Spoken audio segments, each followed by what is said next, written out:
Ladies and gentlemen, welcome back to 42, the latest and greatest club from the restaurant at the end of the universe, where we have, as always, our good friend Ryan. Ryan, how you doing, buddy? I'm good. Did you know there's 492 billionaires in this world, and not one of them is Batman? Well, not yet anyway. There's no telling. If you were a billionaire, would you try to be some vigilante Batman-like character? It's too hard. I'm too old. I'm too old. I mean, he was, studying martial arts and all that stuff his entire life to be that good. Oh, that's true. That's true. You know, and plus I just don't have the motivation. Right? Like when he comes back from, when he got his back broke, like when he finally gets out of rehab or whatever, he can run a 4-minute mile still. Mm-hmm. It's like, damn, go Batman. And before I forget, I would like to thank I Fight Dragons for letting us use their song for our intro. Hell yeah. Thank you, I Fight Dragons. Yes, some wonderful nerd rock. It's really like pop punk meets like synth nerd rock. It's really fun if you haven't listened to it. Yeah, I really enjoy their stuff, and I'm happy that they agreed to let us use their stuff. Yeah, you scratch our back, we'll scratch yours. Yeah. To like the 3 people that actually listen to our podcast.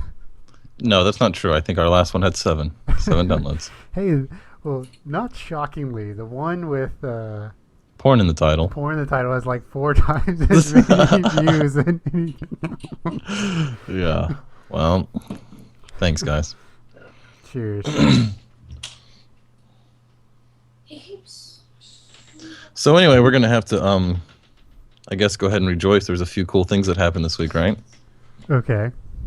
So the FCC approves net neutrality rules. Right, which reclassifies broadband as a utility. Right, which I'm cautiously optimistic about. Very cautiously optimistic. Right, because we haven't read what they actually wrote down yet. Like, where are the loopholes and where do we get? Like, how do we get fucked in this deal? But right, and I mean, it's the same people that do the NSA bullshit. So I mean, yeah, it's so if it's actually good, I like it, but I just worry that it's going to be one of those things that eventually go full on Atlas shrugged, and it's government. It's just a way for government to take it over. So I worry about that, but. Like I said, cautiously optimistic. I'll have a much better opinion once I actually see the ruling. And I mean, it's not going to be a thing for 4 or 5 years because it's going to be challenged in the courts forever. It'll go to the Supreme Court, which is the worst place in the entire fucking world for any tech case to go to. Yeah, it's really weird that the Republicans have aligned themselves kind of against the internet, I guess, as a whole. There's no other better way to say it, really, but they're more for the. I feel as though the net neutrality thing is the way they're doing it feels wrong to me, classifying as a utility, because there's so much government regulation and government taxes that come into that. I mean, if you look at your phone bill, I don't know if anyone still has a landline. Well, hell, even your cell bill, which is classified as a utility. There's tons of government taxes, so I think you're going to see a lot more of that. Right, but what this really boils down to, like for the everyday citizen, right? Mm-hmm. Is this breaks up the monopolies and allows companies access to the telephone poles. Right. Like this is the biggest deal, is the access to the telephone poles. So now potentially Google can run out Google Fiber really easily. It was what was holding back Google Fiber is they didn't have access to the telephone poles. Right. It's the last mile problem, which is the problem with almost all internet. It's last mile. Right. So now that's what this boils down to.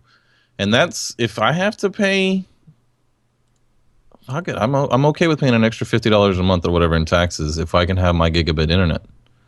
Like, we need to catch up with the rest of the world. Like I said, it's just one of those things where, like I said, I'm very cautiously optimistic. I like the idea, Yeah. I just when I need to see the product first before I'm like, yay, net neutrality, it's a good thing. Because I mean, as much as those guys in Washington fuck us over every year, I'm just Right. like, yep, this is just going to be a play to censor. Like to me, this is just like, yep, they're going to qualify as a utility, and then they're going to go, well, it's this. This is inappropriate for a public utility, so we're shutting it down. That's what I'm worried about. Like the porn hubs and stuff, like that kind of thing. They can just No, they censor. won't. No. They won't do porn. Porn isn't to the political elite. Porn isn't offensive. So it's like the like Infowars or Drudge or the like Islamic State kind of stuff. Like they, right, yeah, they'll shut down Twitter accounts or something. That kind of idea.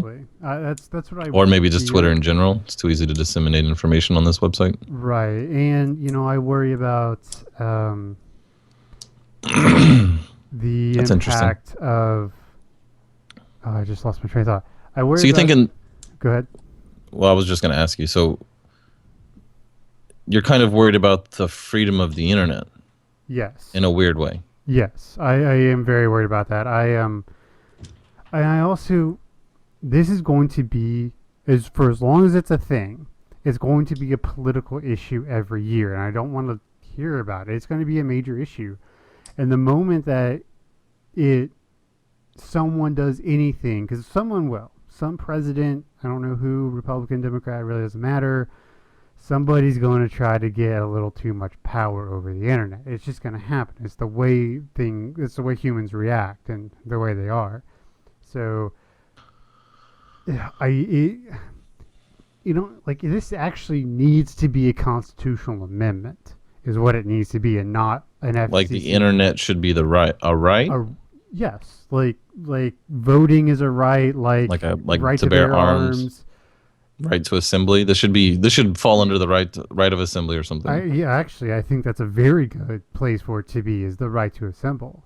Right. This is a virtual assembly. But the thing is like those regulations are so easy to change, and so it comes down to like who's the FCC chairman, because the president can pretty much just kick that fucker out if he wants to, and it doesn't matter who the president is. And so it would be like when Roosevelt stacked the Supreme Court, and it's not stacked right now.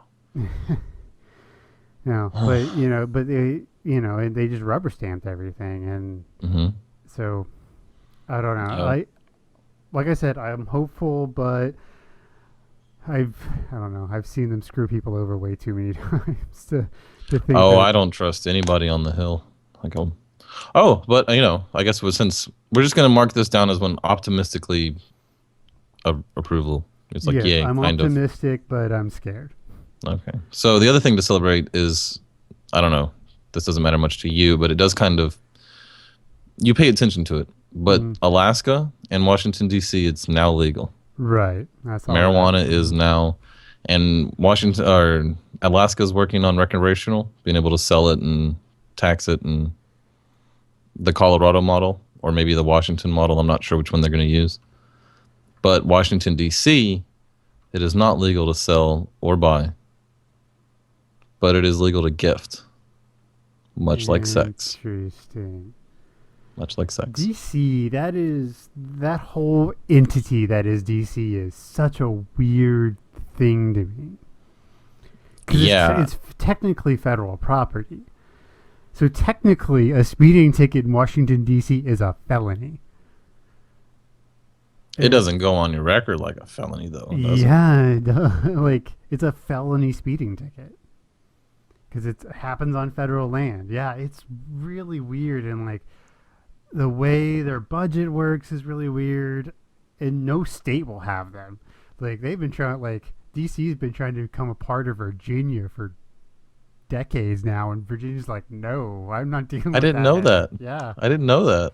Yeah, like if you ever get caught speeding on a military base, it's a felony. You say felony like a felony, like you can't vote no more, like I'm a felon? Yes. Like I can't, I'm like, what the fuck? That's crazy. I can't believe that.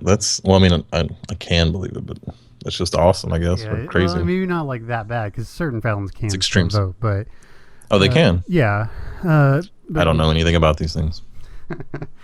Yeah, but sad things happen this week too. You know. Oh, well, let's not talk about those yet then. Mr. What happened? Nimoy Oh, died. that's right. Yeah. Man, did you see the picture from the guy from the International Space Station? Yeah. Yeah, live long and prosper, right? Live long and prosper. He's on the International Space Station, and it's the picture of the Earth, and he's got his hand up, and he took a picture of his hand and then the Earth through the window, and that was out of all the pictures attributed to Leonard Nimoy or Spock. You know, that's what we're talking about. Out of all of them, that was the one that I was like, oh, just got some.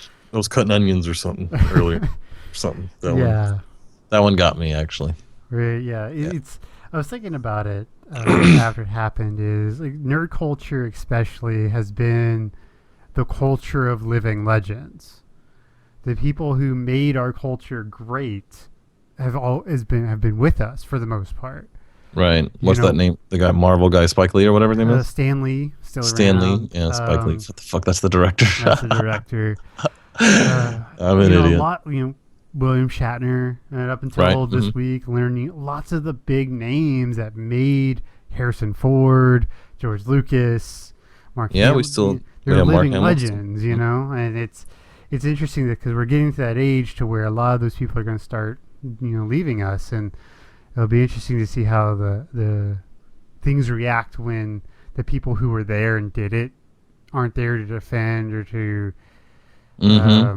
When it's now story. Give proper context to what actually happened, and it falls into the hands of historians and not the actual people. Wow, that will be crazy. Like the first interracial kiss on TV. Mm-hmm. Like it won't be William Shatner and what's her name talking about it. It'll be other people talking about what it meant. Right, and then it'll be interpreted and there's no telling what it'll mean in 50 years. Yeah, that's true. That's interesting. I know he was dying, and that, dying's not the greatest thing in the world and all that. But somebody so special, and to see all the tribute that he gets after he dies, isn't there a part of you that wishes like somebody that was handling his Twitter or his like estate would have been like, he died like a day before he did? Just so you could get a little bit of that. You're like, oh wow, they really did love me. That because there's a part of me that's sad that he didn't get to see the tribute. It's like he kind of probably knew, but he didn't actually get to see it. It's like being at your own funeral. It's like, Leonard Nimoy is one of the few people that should have the privilege to be at his own funeral. It's like Shatner. You hope Shatner gets to be kind of at his own funeral. You know what I mean? Yeah. Like, because it's going to be a good one. Like, we're going to, he was famous before he died. And for an artist to be that famous before he dies, you almost usually, your legacy usually only gets better. Right. Yeah.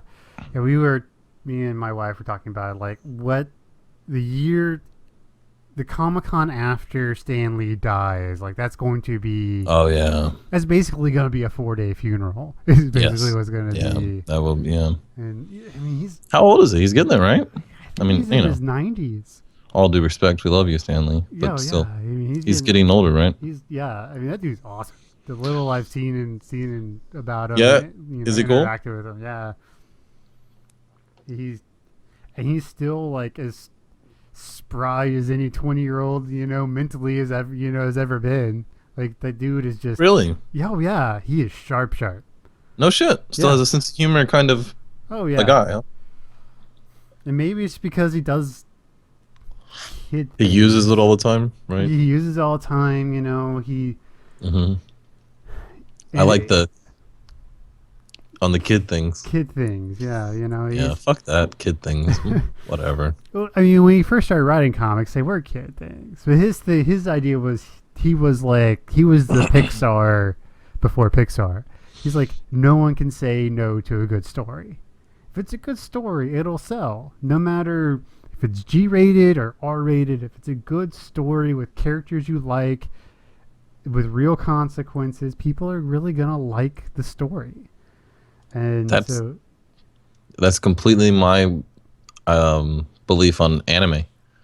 It's like anime can be really, really good if the story and the characters and the stuff is compelling and you really want to watch it. Like, I don't know. I think some of the best stories ever told have been told through the anime, medium, Oh or yeah. the comic book style. Like, if you've never read Spawn, go back and No, Spawn's amazing. read the original Spawn series, the comic book. Oh my god, man, that one's.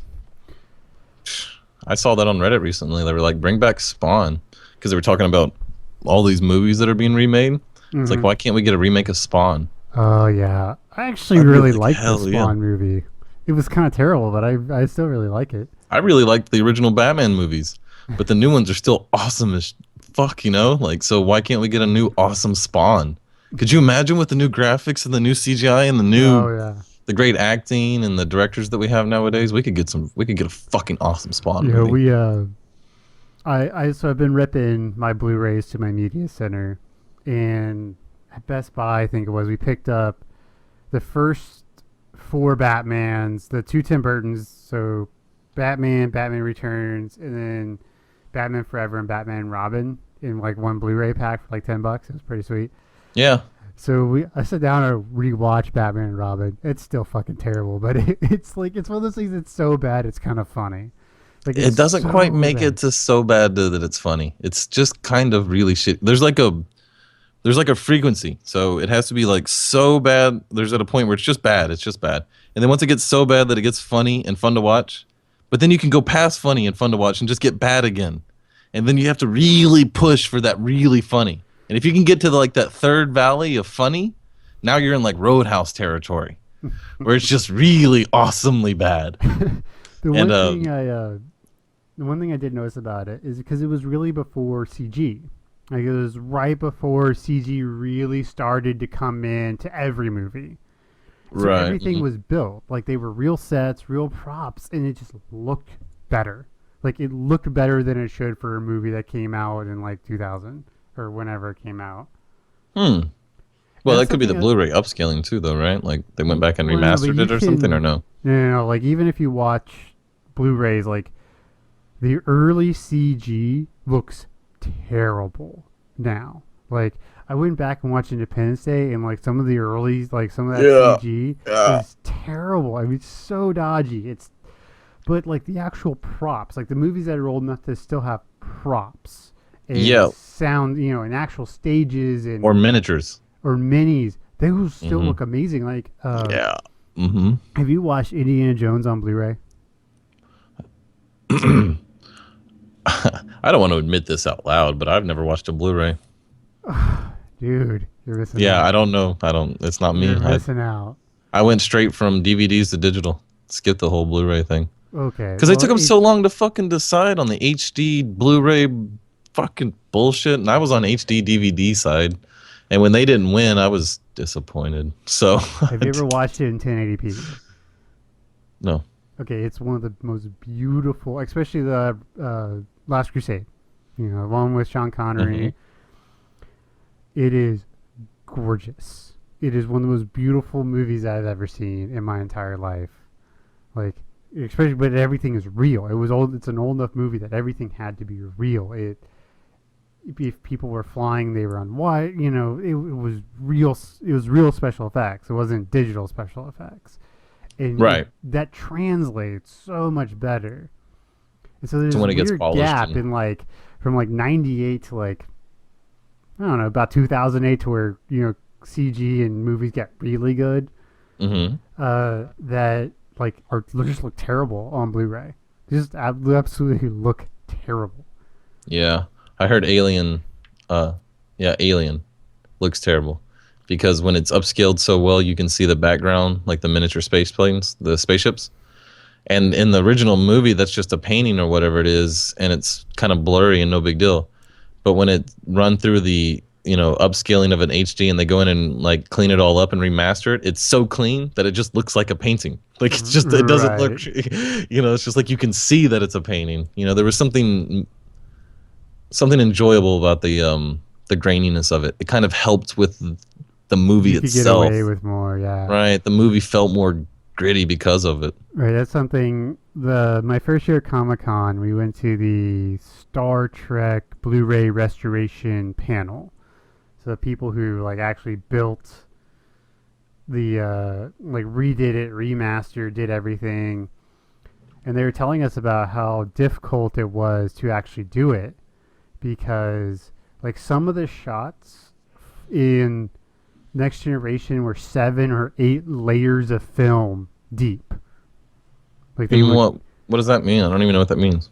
Literally, like to create the effect and have the different layers of everything. Oh, okay. It was literally film strips stacked on top of each other. So they might film a miniature scene doing something, and they might film another miniature scene, and then some other, like a blue screen on that, so the characters are acting inside of the miniatures, and so that you're 3 or 4 layers. Actually, okay. Yeah. And then maybe a video of an explosion, and then cut it all in. Right. And they said the only thing they couldn't do, and they had to do with CG, was the planets. Where? Huh? On what? On what are we talking about exactly? Next Generation? Next Generation. Like, whenever you see, like, the Enterprise above a planet, like, that's the only thing they couldn't restore from the originals was the planets. And, like, I have it, and I should send you one of the ripped episodes, because it is gorgeous. It, like, because they Star Trek Next Generation has been remade into, like, an HD version? Yes. I didn't know that. That's so exciting. I have seasons 1 and 2 on Blu-ray. I think it's beautiful. It must be beautiful, right? Oh, and the thing is the like every like the the red we think of when we think of like Commander Red. It's the wrong shade. It's too pink or something. It's more of a scarlet. Yeah. Data's eyes look completely different. Like you can see like the technology that's supposed to be in his eyes. You can see it. What? Completely different color. Oh yeah. That's that's yeah. Okay. I will put one in. I will rip you an episode. Actually, I know exactly which episode I'm gonna rip you. And was The Big Goodbye, the first like one where they go to the holodeck? Sure. Yeah, I'll send you that one. The Chicago one. Yeah. Oh, it is. It's either send me that one or my favorite Star Trek episode, and it's only my favorite because all of them are so great that it's hard to really pick your favorite. So I picked the one that rings the truest for the longest to me, and that's Casino Royale. Oh, that's a good one too. Yeah, so that's just, you can send me that one, or you can send me The Big Goodbye. The Big Goodbye would be awesome because the Chicago scenes would probably be the shit. Oh, they're gorgeous. They're right. Absolutely. Another. I mean, if we're going to start talking about Star Trek, because just hang on. That's the Big Goodbye is exactly who I put Dresden. His office is in the Big Goodbye version of yes. And everything is old, like in that holodeck, world, and yes. No. Okay. You too, then, right? The Star Trek. One of the ones that I always loved was The Measure of a Man, or Measure of a Man. That's the episode where they challenge whether Data's is property or sentient, right? Mm-hmm. Yeah, whether he's self-guiding, right, and self-aware, or whether he's a machine and property, essentially. Right. And Riker is the one that has to convince that he's a machine because there's nobody to defend them. They're at a starbase where they don't have a proper. Right, and they did at the starbase to try. Well, it was a scheme on like whoever in Starfleet wanted to do the experiments on Data. Right. Fucking great episode. Yeah. That episode's intense. That's an example of how great the writers were. Well, did you know that the first season and a half of Next Generation were actually based off of the original series scripts that weren't used? Wait, say that again? Okay, so the first season and a half of the Next Generation. Season and a half, okay. Most of the episodes were based off original series scripts that were written but never used because the show got canceled. Really? I didn't know that. So that's why like the first season and a half or so feels kind of not like the Next Generation. Like it feels weird, Yeah, I mean the writers even talk about that it took them a few seasons before they were finally the Star Trek Next Generation kind of started to take its own, and they realized that they didn't want to do the old school version of the monster of the week, the alien of the week. Mm-hmm. That they really wanted to do more of a long-term soap opera kind of character development, kind of thing. And it's always been better since, like, because that's what spawned just that block of amazing Star Treks where you went Next Generation into DS9 into Voyager. Voyager fell off for me. Like the first couple No, it seasons. didn't. For It me. only fell off. Okay, you're right, because the Borg isn't the Borg like they're Right, supposed to be the Borg. like in all of Star Trek, like one Borg cube just wipes out the One entire cube. Federation. One cube, and she's taking on. She goes in the heart of essentially Borg home planet Mm-hmm. in more than one episode. Yeah, I know, I know. And you know, I like. This kind of like reminds me of some stuff that they talk about in Dresses. Like, okay, when the Borg come to town, why doesn't everyone get an M16? You know, they can't. They can stop phasers, but they can't stop bullets. Is that true? Yeah, because in First Contact, he turned. The Yeah, he does safeties kill them with off. a Tommy gun, but that's Uh-huh. the first one to ever experience a Tommy gun. What would happen if he shot the second one? Right, but they can block. They can block energy, but not. I mean, it's like getting hit with a fucking baseball bat. I mean, It's true, it's slug thrower. right. Did you know that in the Star Wars universe, we're talking about Star Trek, which is, humans in the future, but Star Wars, which is the Jedis and the lightsabers, that they have slug throwers, and that's what they're called in that world, and they're used by assassins. Nice. Yeah, they're used for their the reliability and I think slug throwers in the Star Wars universe are better at piercing shields. That makes sense. Right, shields are more of an energy, dispersion technology, and this is just shoots a. They're called slug throwers. I thought that was cool. Yeah, that's why I like Firefly. Have you seen Firefly? No, we keep talking about it. I haven't watched it yet. You gotta watch Firefly. I've played a lot of video games since the last time we talked. It's Though 12 episodes. Gotta watch it. the reason I don't want to watch it is because I'm under the impression that it just stops, It does. and I don't want to get involved. But they made the movie Serenity, which kind of ties it up. But anyway, all the internet talks about Fireflies. They don't know what happens, and it's like I don't want to get that involved because the internet seems to really love Firefly. Oh, it's one of those shows like the first the pilot. You're like, okay, I dig it because it's Space Cowboys is what it is. They're out on the fringe, so the technology's kind of iffy. So, on these outer worlds, they're still using like horse and buggies and all sorts of stuff and actual guns and the Steam powered. yeah and the But they still have the space alliance stations. the alliance has like big spaceships and this is really cool and you're like okay yeah and then the characters start to develop and you're like it's Joss Whedon at his best in my opinion. I don't think he ever wrote anything as good as Firefly. Really? Oh yeah, including Whedon. the Avengers. Oh, okay. Yeah, it's awesome. I love it. Such a good show.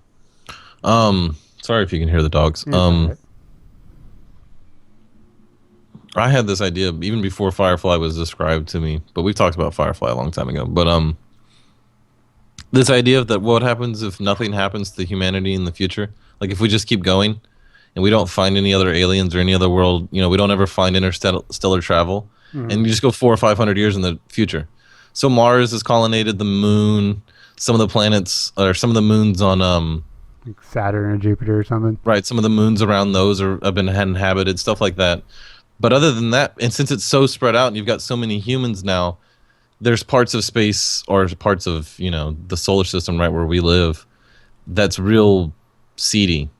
Mm-hmm. And you could have like bounty hunters and you could have this real cowboy-esque, gambling and you could have saloons and, this real technology's really awesome and there's a bunch of it, but a lot of that's just like government technology that keeps the cities running and the shields up. But we've been around for so long and there's so many of us that a lot of it's still kind of Mad Max style, like the underworld of Coruscant and stuff. And I was like, man, I always wanted to write a story about a guy living in that world who was a bounty hunter that was, a cowboy with a pistol. And in my head, he was a lot like Dresden. He had the duster and the hat, like a cowboy hat, and he walked around and collecting, getting into adventures. Yeah, we could try. I always felt that I needed, because I can actually write very well, but Actually, you can write amazingly well. I have a hard time staying focused. You're one of the only people's poetry other than like legendary poetry that everybody agrees, like, okay, yeah, this is a great poet. You know, like you're the only poet that I've ever read that gives me chill bumps and makes me cry like more than once. Like more than one of your poems has made me go, I just can't read the rest of this right now. I've had to stop reading your poems like halfway through and they're only 2 paragraphs. Yeah. Some of your stuff is so real and so true. Yeah. For anybody who doesn't know, this guy's made a book. Yeah, I have. If I okay, just to indulge my own curiosity, like, can one of them that you can think of off the top of your head that you're just like that one? If there was one that you're gonna be like, that's Jacob. You know me and my memory. I don't have the greatest memory. But there's the one where you wrote about the beach and the sand.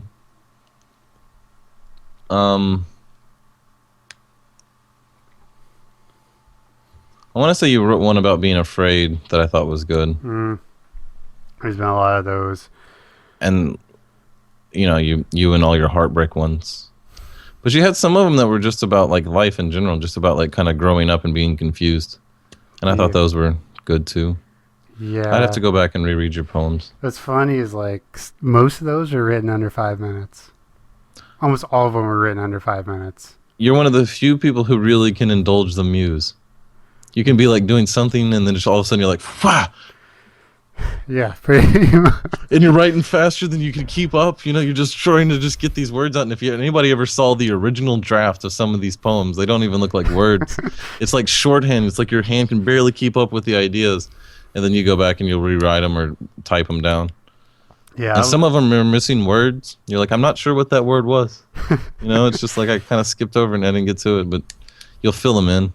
Yeah, finishing that book was a big deal for me. It took a lot out of me to actually get it done, but I was glad I did it. Yeah, it made me cry when I saw it. I should probably actually get a copy for myself. I don't actually have one. I know. I gave them away. I ordered like 3 of them and I gave them away. It's understandable. They were great.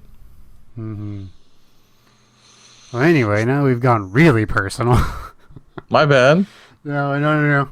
Okay. Love you, Jacob. All right, so I think it's time to introduce our newest segment. Jacob's Big Thought. Okay, so there's been a lot of talk, especially recently with political figures and stuff, about the whole science versus religion, and for whatever reason, people think they can be mutually exclusive, and I don't believe they have to be. But it got me thinking about... Oh, well, okay. Go ahead and get your whole thought out. Okay. But I'm going to write that idea down. Science and religion are not mutually exclusive. That's are not a fact. Not mutually exclusive. Right. But so it got me thinking about something I've thought about a bit. And it's, I believe, one of the greatest theological questions ever posed was in a 90s pop song. And it's, what if God was one of us? Okay, so what if God was one of us? Well, what does that even mean? That's not the question. That's not the question that is interesting to me. It's if we I'm trying to remember exactly how it goes. It's if seeing if seeing meant would you see God, and so you could know without a shadow of a doubt, but seeing meant that you had to believe in God and Jesus and the saints and everything else and follow.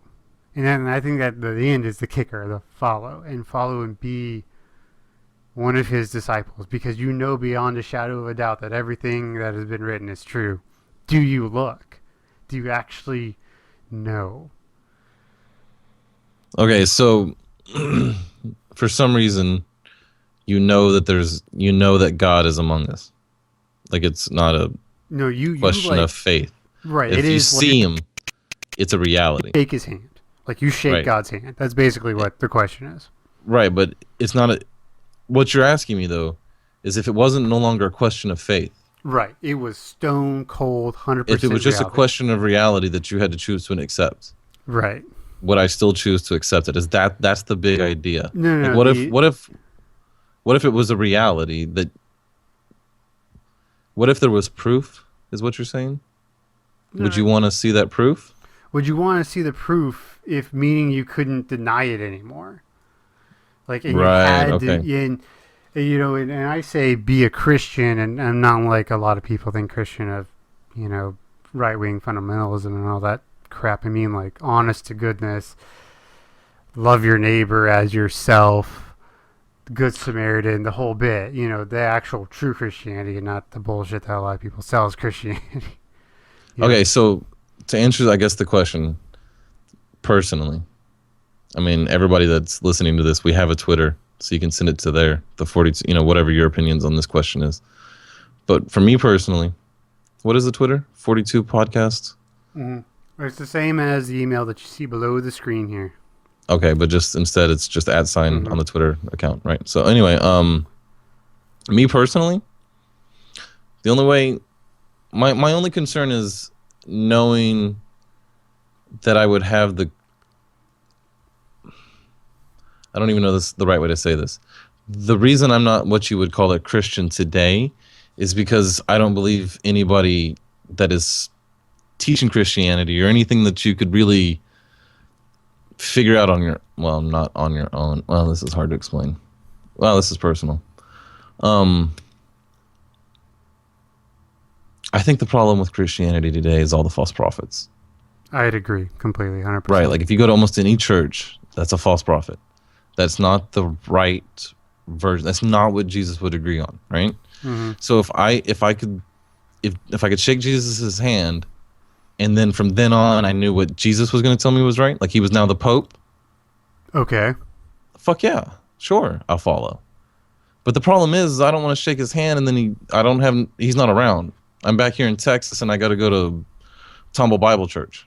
Right. It's like, it's a fine church. It's a good church, blah, blah, blah, whatever. If you go there, no big deal. It's good for a lot of people because they do build a great version of the scaffolding to life if you're not a free thinker. But be damned if you're a free thinker, and I don't think Jesus would shun free thinkers. I think you could have a great philosophical debate with Jesus. Oh, right? Absolutely. Couldn't you? Like, yes, wouldn't that be something... I don't know. If you believe the accounts of the Bible, he was one of the greatest scholars of his time, especially religious-wise. So that's my answer. The problem with it is that there's nobody to follow. There's nowhere to get the right answers. And I don't even believe necessarily you can get the right answers out of the Bible per se. I believe there's a lot of truth in the Bible, but I think there's a lot of truth around us anywhere, around us, just period. There should be just, truth is self-evident to me.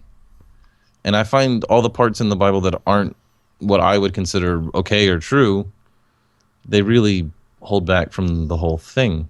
And it's not necessarily the Bible itself, but it's a lot of what people have interpreted to mean today. Yes. So as you know, kill the fags while I have a tattoo of a cross. Those kind of people. Yeah. Right? That doesn't make any sense.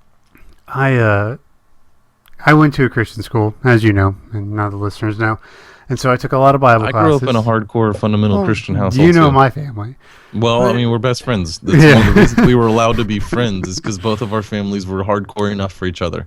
But I have one and I developed this early on in my college career, of this very simple and fundamental view of reading the Bible. If it is truly God's word, you can discuss inerrancy, but God is like, here, this is my word to you, right? If this is true, okay, God in no uncertain terms wrote the Bible to fuck with us. He did not do that in any way, shape, form, or fashion. So the people who are like, oh, you just don't understand the meaning, are wrong. Because God didn't write the Bible for scholars. He wrote it for you and me. I don't think you need the Bible. It's pretty self-evident. Well, right? Yeah. So even in the Bible, it says that creation cries out, right? Right. So, right. And if a bird is creation, then what are we? Like, I mean, shouldn't we cry out? Like, shouldn't there be a part of us that just knows? There's a part of, it's like, why do you know things are just wrong? Like, sometimes you'll experience something that's new to you, and you've never experienced it before. But there's a part of you that's just like, oh, that wasn't right. That was wrong. And it's like, how do you know that was wrong? Because there's something inside of you that knows. And if you know that, and you know that there's a greater power above you, but just because it doesn't make any sense if there isn't, I don't know. Like, there's a lot of things that just start to fall into place and start to become self-evident after that. Right. But yes. I have a real hard time with once people start writing things down and start saying that I know and you don't know, and they start exerting some type of authority and power over it. It's just like, I agree. I could just stab you in the throat. It's like if we, if we can't have a real, I don't think a church can be over about 20 people.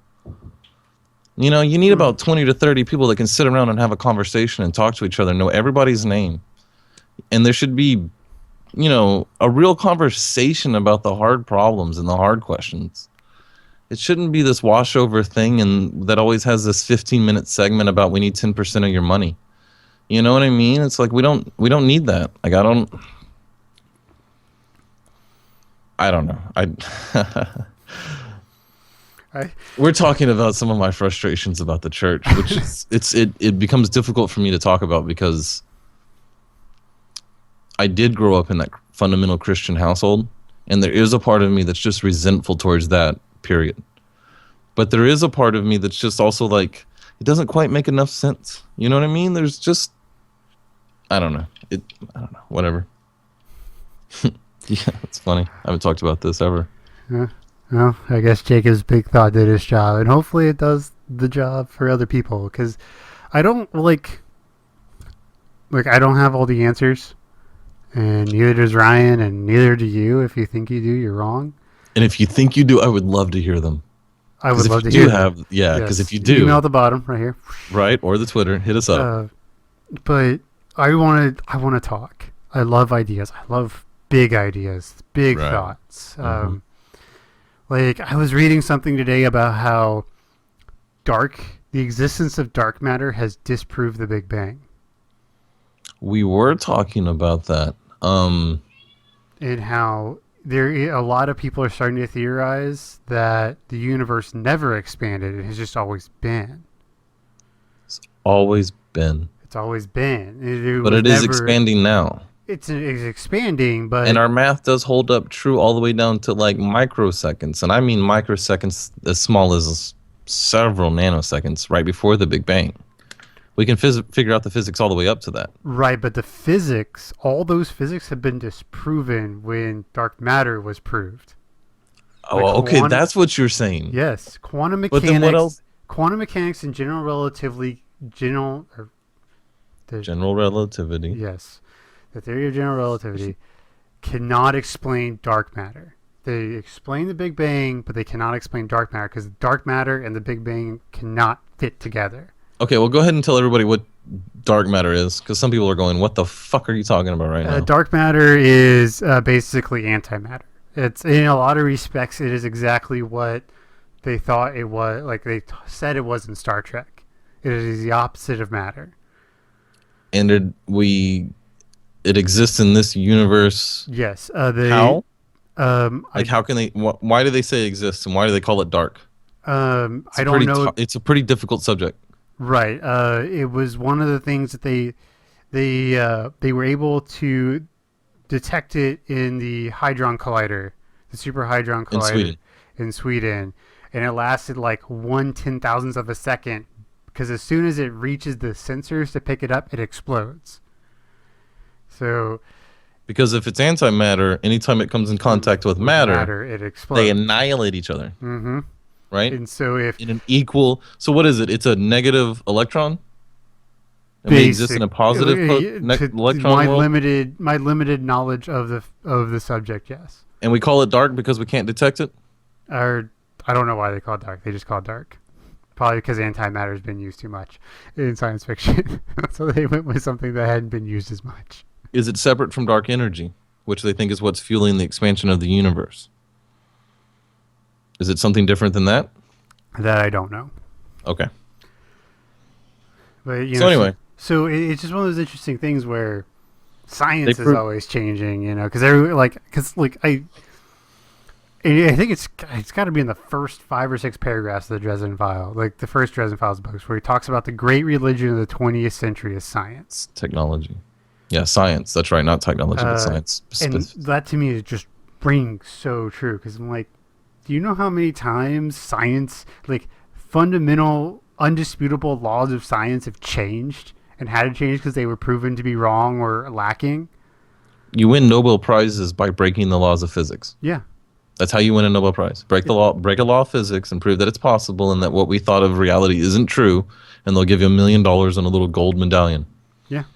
Yeah, like, I mean, that's what it is. I mean, even something as simple as geometry was proven to be false. Well, to be not exact when we started going into space. That was, man. Now we're talking about some stuff that's real geeky. But there was a mathematician that figured out that you cannot create a system that can prove itself perfectly true. Mm-hmm. There can be, in every system that you create, there can be truths inside of the system that are true, but that are not provable with the system. Mm-hmm. And which is just essentially saying that even something as simple as 1 + 1 = 2, math, isn't perfect.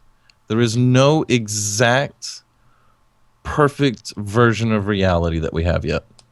There's no system that we can create that can look at itself perfectly. Yeah, and if anyone on Reddit ever sees this, it's going to blow up Reddit for like 2 months, because those people are insane about their science and how perfect it is. Oh no, I think Reddit's pretty smart. They know that the system itself can't be proven. But I think it's interesting to say that science can't prove itself, because it's a little bit different from a mathematical function. But I guess it isn't. It's a system. It's a system. I mean, it's a system. So that's what it is. Basically, all science breaks down into some form of math. Right. Okay. Well, that's because math is just a universal language to describe the universe. So math can be used to describe almost anything you're doing. Right. And so and there's also other stuff about science and what is considered to be true that I have a hard time with reconciling in my mind. Entropy and evolution. Evolution is self-evident. But it breaks the second law of thermodynamics. How? In what way? The second law of thermodynamics is the law of entropy, which states that all systems move from order to disorder. Okay. This is just me being an idiot. I don't have any real research in this, but this is just me trying to figure that out on my own. Mm-hmm. If I take a perfectly coiled up string, right? I take it, I roll it up perfectly, and it's a circle. That's order. Is that order? Okay. I put that in a box, and I shake it up. It goes from order to disorder, but now is infinitely more complex than it was when it was orderly. And isn't that where the complexity could come from? There's no extra complexity. There's no extra complexity. It is the knots themselves, the loops and the strings. Isn't that where with the way you could be looking at it the wrong way? Like, what if evolution? What if at one point it was perfect, and the entropy that was introduced is the evolution? The further we get away, the crazier it will get. So and this is just an expression. Devolving instead of evolving. Yes, it's an expression of more and more extremes, more and more crazy. Perhaps it's a breakdown. It's like you had a perfect frequency, beep, and then something happened where and it just turns into static. And in the static somewhere, you have enough oscillation back and forth that there's just this one string that runs true. And that's the reality that we seem to exist on. Maybe, but like there's an infinite amount of parallels. I've never seen a good rebuttal of entropy and evolution. Everyone I've read has just said that it is mathematically possible to get around it. To which I go, well, the math of evolution is so minor anyway. And, and I go back and forth. I mean, I'll be honest. I go back and forth between, like. What is... Okay, explain it to me in a layman's terms. What's your difficulty with evolution? Well, the mathematically evolution is scientifically impossible. Why? Because the odds of it are so slim, it is impossible by math. I mean, there is an odd. If there's any percentage chance in an infinite system, it's if the system's infinite, right? Wouldn't any of those percentages ring true eventually? Right, eventually maybe, but our system isn't infinite. Our system is finite. We don't know the edge of it, but it is a finite system. What is the universe? The universe, yeah. The universe has a limit. We don't know where it is, but it has a limit. How? Why? It can't go on. I mean, it might go on forever, but it still has an infinite number of things. And you could say it's big enough that, it does happen at one point, but I don't know how they describe this, and I'm not trying to say one thing's right or wrong because well, okay, so without the math, can't you just look around and see that it's self-evident? Well, I would say on a micro scale, but not macro. Oh, no. Sure, it's happening on a macro scale. I can show you what bowls used to look like 1,000 years ago, and they don't look anything like our modern-day bowls.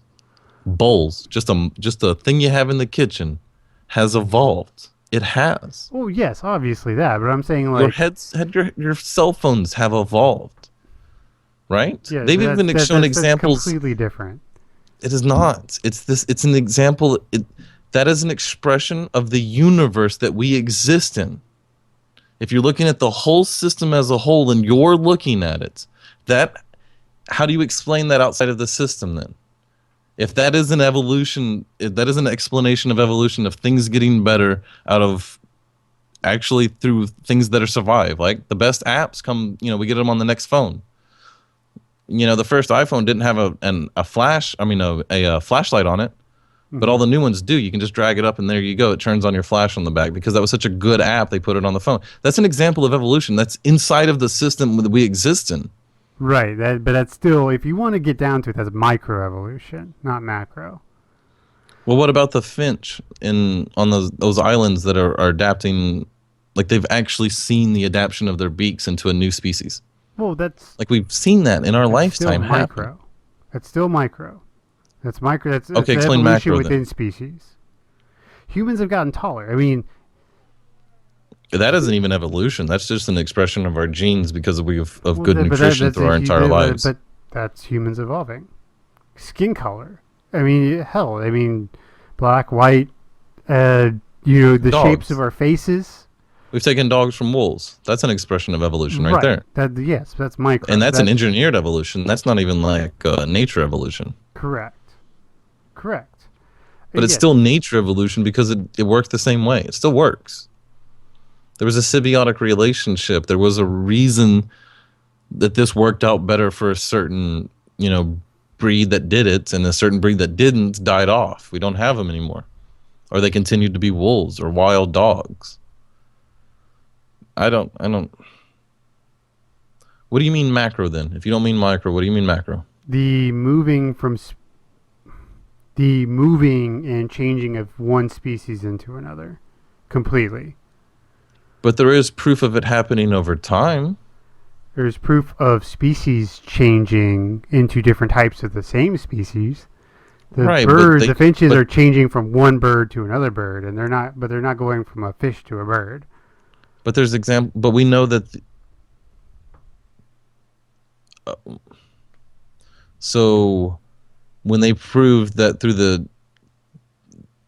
the genealogy of orcas or killer whales, that they at one time were a land-dwelling mammal, that they were a bear-like creature, and they evolved into a sea-faring creature up in the north when things got cold. I'd have to see that. I haven't seen any of that. But they're not really a fish. They're still a mammal. Right. So what you're saying as a macro example would be them going from gills to lungs. Yeah, basically. Right. And so, like I said, are there no examples of that in science? Not that I've ever read of. Really? Mm-hmm. So what are you saying then? Or what do you think then? It's either, and this is where I really go back and forth, because I do believe in a God, and as people can tell by the way I talk, I'm not a very good Christian, but I do believe in a God, and I don't know about creationism or not. Creationism, as opposed to the school of like science. Well, yes. I mean, if I were to say it, I would say I was a theistic evolution. God's the why, not the how. And that actually, in my mind, explains a lot of the entropy issues, because God himself, if he wanted us to evolve, which he does, could suppress that entropy so we could evolve. I guess you'd have to explain entropy to me better. What does that exactly mean? Here, I will pull up the definition of entropy. Okay, yeah, we can just pull it up on Wiki. Just explain it to me real quick. Because I don't know exactly what you mean. I don't understand why giving an infinite amount of parts that you need for the creation to happen. Like all the things we're not created of anything magical. There's nothing in us that doesn't exist in the universe, right? So why can't we just be part of the universe? Why couldn't it have happened? I mean, things seems to be getting more complicated around me every day. Is that not if I exist inside the system, isn't that a direct, that's not entropy. That's, it's the opposite of it, right? I mean, isn't the universe expanding anyway? Isn't that acceleration? Well, acceleration is different than entropy. You can be growing and falling apart at the same time. I mean, humans do it. I mean, the human body is probably the best example of entropy in the world. Eventually, we run out. Our genes cannot replicate well enough, and we die. Or we give ourselves cancer, and then that kills us. Something.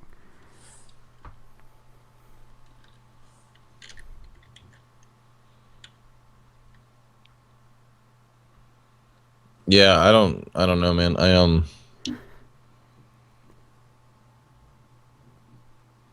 know. I guess I guess I don't know it well enough to know what you're talking about, really. Because what is entropy? What is? I mean, isn't that the second? That's the thermodynamics. That means everything's cooling down, right?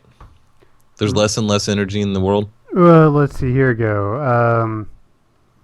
Thermodynamic entropy is a measure of number of specific ways in which a thermodynamic system may be arranged, commonly understood as a measure of disorder.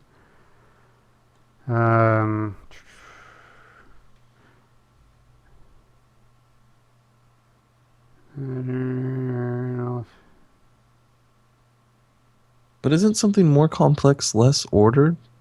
No, the more complex it is, the more ordered it is. Why? Because... isn't Windows 8 way more complex than Windows 95? Yes. But it's way less efficient. It's way less ordered. Well, if you want to get into that, it's completely different. But this is more natural systems. But isn't that a natural system? I'm confused. Right, but for things to keep working together, they have to be ordered. A to B to C to D. For every action there's equal and opposite reaction. Okay. And so, here's a good example of entropy. So you have, the balls on the strings that you drop and they hit. Eventually they'll stop. Correct. And that's a system going from order with energy to a system without. So things lose energy over time. And, if the universe is 18 billion years, it's going to be losing energy and losing order. Things break down. And so for things to become more complex and more orderly, defy entropy is still one of those things that I don't know how to reconcile in my mind. That's really what I'm trying to say. Interesting. That is definitely a big thought. Like, that's weird. Yeah, we've been on this for a long time. So, Ryan, what would you like to recommend for us today? Oh, what was my recommend? Give me a second. I was thinking it was something simple.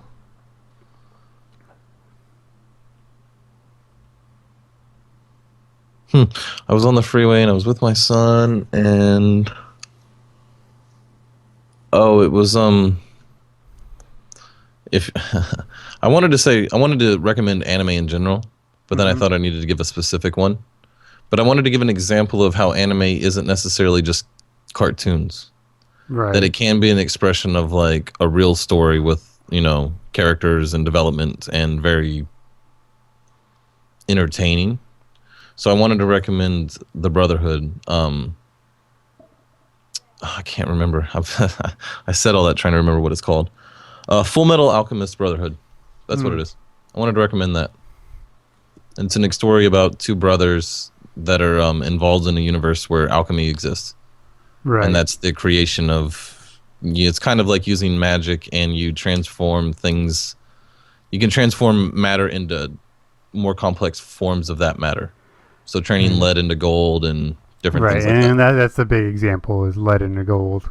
Right, but in this universe, there's lots of alchemy. And they try to do things that involve the spirit world and different things like that. Mm-hmm. And I highly, highly recommend it. And it's a great example of how anime doesn't necessarily have to be for children. And I also recommend that you don't watch that with any children in the room.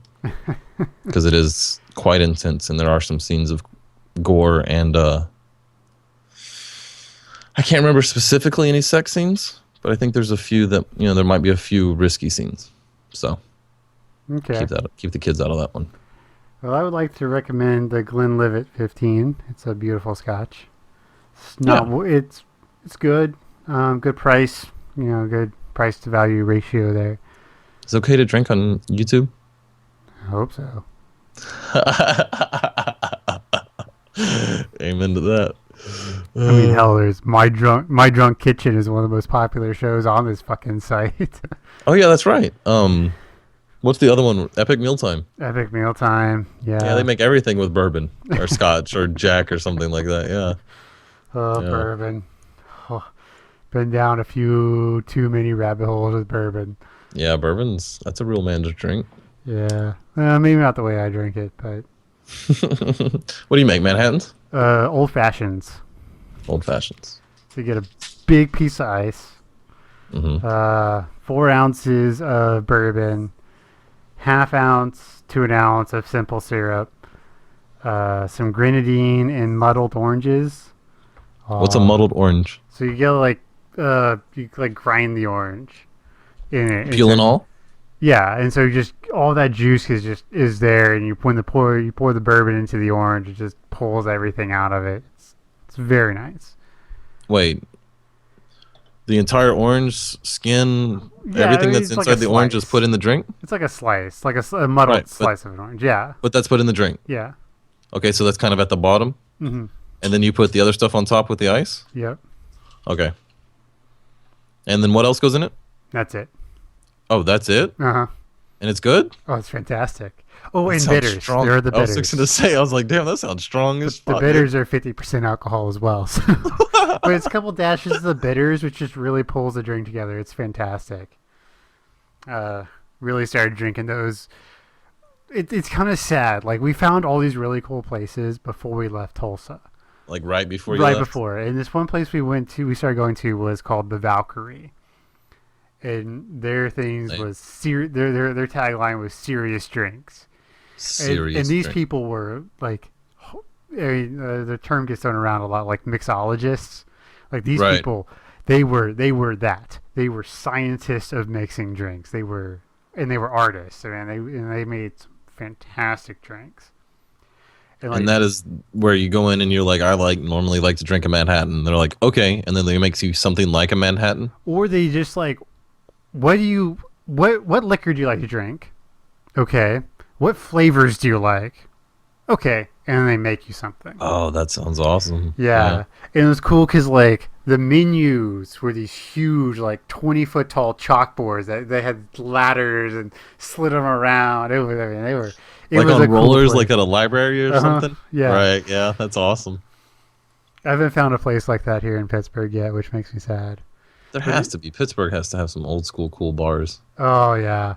Oh, Come we on. went to this one yesterday that like it felt super shady because like you had to walk down this alley for a little while to get to the entrance, and it's like you get in the bar and it's kind of dark and it's wood paneled. That sounds awesome. And it's noon and you're just hoping to get something to eat. That's funny. Yeah, Pittsburgh is an interesting place. It's definitely old. That's something you had like good for better for worse. It's an older city, and I don't know. It's something else. But I'm looking for a cool bar. That's the problem is it's really hard to get around here. Like I've said before, like getting around can be very very difficult. Yeah, traveling. Just because like the terrain makes it hard to get places because there's lots of rivers and there's lots of really large hills, hundreds of feet tall kind of hills. Not Damn. Yeah, real hills. I don't think of it being as that hilly, but yeah. Yeah, I mean no, it's you'll get streets that are like this literally, and so it can be really hard to get around. So like. Because in Texas or Houston, you're like, oh, whatever, it's 30, it's 40 miles here. Right. I'd never consider going that far for anything. Ever. Right. Yeah. The closest bar, if I go to a bar that's 15 miles away, that's no big deal. For you, that might be a 2-hour drive. Depending on where it is, yes, that could be a 2-hour drive or more. Fuck that. Yeah. So that's been hard finding good bars. And plus their liquor laws here are super weird. So you find yourself at home drinking scotch, huh? Yeah, or we just hit the same couple places and right. We don't explore as much as we used to. Granted, we didn't explore that much in Tulsa, but we did a little bit more. we are creatures of habit.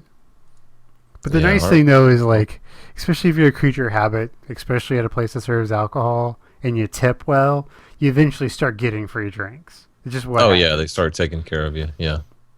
When Kelly was in Stillwater, we made friends with one of the bartenders at this bar we really like to go to in downtown. Mm-hmm. And we would drink all night, 3 or 4 hours, and the check would come and it would be $3. $3? Because that was the minimum they could process on a credit card. Wow. So I would have to hand the girl a 20. We would drink $100 worth of alcohol. Right, and then just hand him. I was like, here you go, just take it.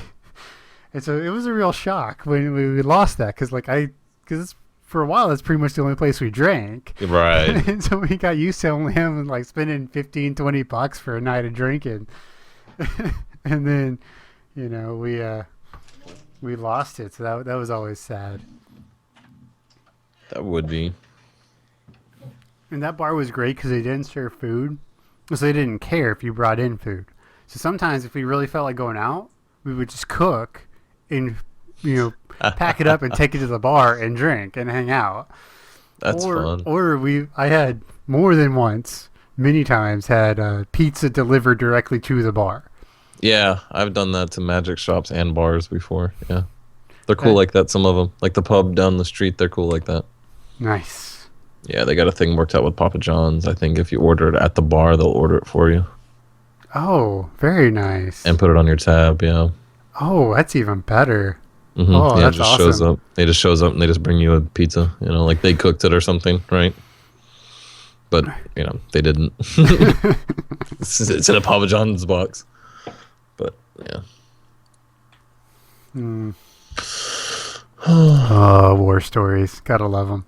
Yeah, talking about being drunk, what's the dumbest thing that's ever come out of your mouth? What's the dumbest thing you've ever said? The dumbest thing I've ever said. Mm-hmm. Your biggest, oh, fuck. Or things when you woke up the next day, you're like, I didn't say that. Your friends are telling you, you told the cop to totally fuck off, dude. Okay. I royally shot my mouth off in an interview one time. Did you really? Yes, In what way? I was interviewing, and because I spent the first 5 years of my career as a consultant, which a lot of times involve learning a very brand new piece of software in a couple of weeks. Okay. And I'm a simulation expert, and there's different simulation packages, and they were wanting the job I was interviewing for and got, by the way, was in a completely different simulation package. And I said to a vice president, I will learn this in 2 weeks and be better than anyone in this building. Did it work out that way? Yeah. Did it really? No. It took me 3 weeks. Well, then that's not really that dumb. That doesn't count. Like, you gotta say something stupid because mine's way more embarrassing. I was in a fight with my girlfriend one time. And Cool. Whoa. You sure you want to go with this one? Well, there's many stories that start with that tagline. I was in a fight with a girlfriend one time. And she said, I really wish you would stop cursing, I think is what she said. And I was I was at the end of my rope. And I was just like, I just really wish you would stop dressing like a slut. Oh, really? Yeah. Okay. So I'm like 19, 18, maybe 17. I don't know how young I am. But we're still... No, we got to be 18 because we're seniors in high school. Maybe it's the summer after we graduated, so we're 18, 19, right? Okay. We're hanging out in an apartment, and we have lots of beer and lots of weed. This is just straight, like, typical teenager party at some apartment, right? Trashed.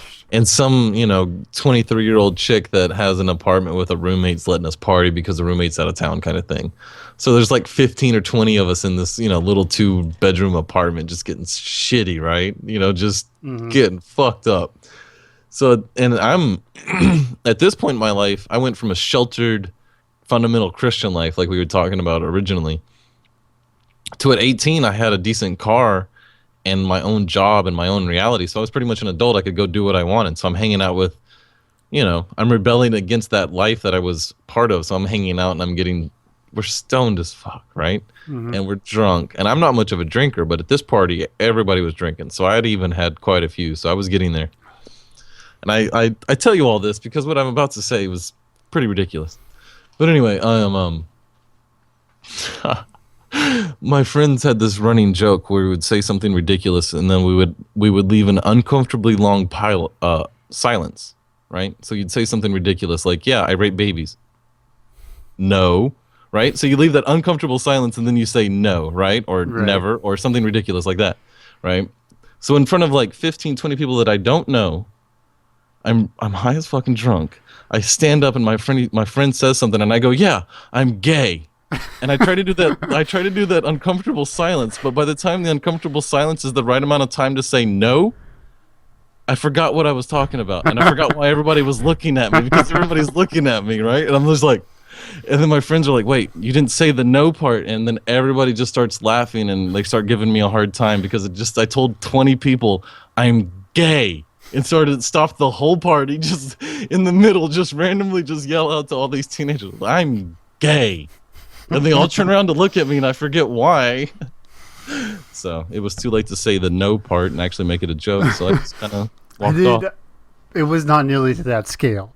But I was in a meeting one time.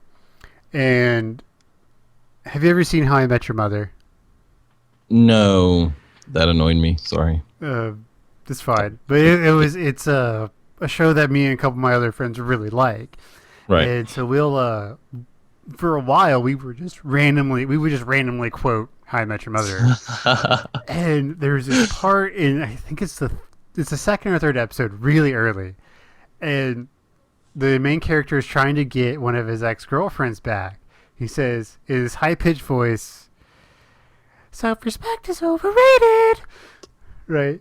It's a weird. I'm in a meeting and someone says something about self-respect, and I'm not even thinking. And then I blurt out in the voice, "Self-respect is overrated," and everyone just looks at me, and I realized what I had done and said, "Know How I Met Your Mother fans," and everyone just shakes their head no. I'm like, I'm just gonna crawl inside my hoodie and die right now.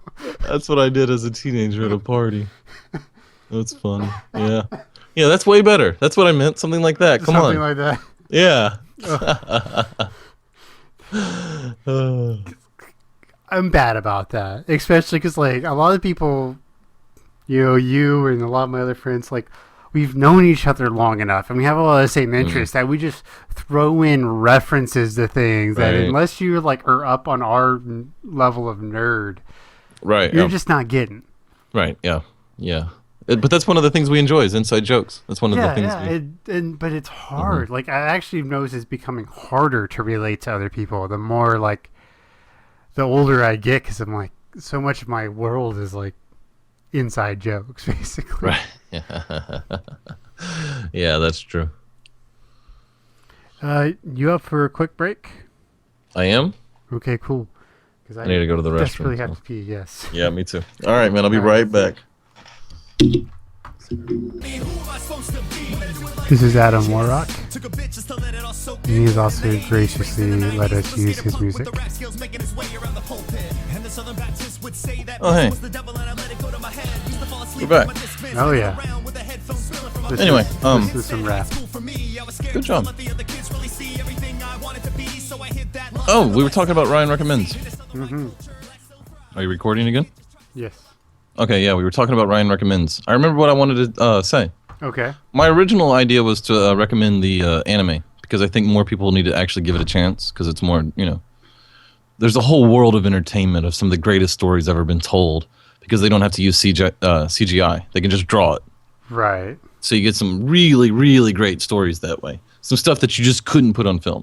But what I thought I should really recommend this week is the YouTube channel. For any people who's just listening to the podcast, we also have a YouTube channel. Yes. And Jacob's been playing a few Dotas. And I have been working actually quite diligently all day today trying to get OBS working. And I'm going to start uploading some different gameplay stuff.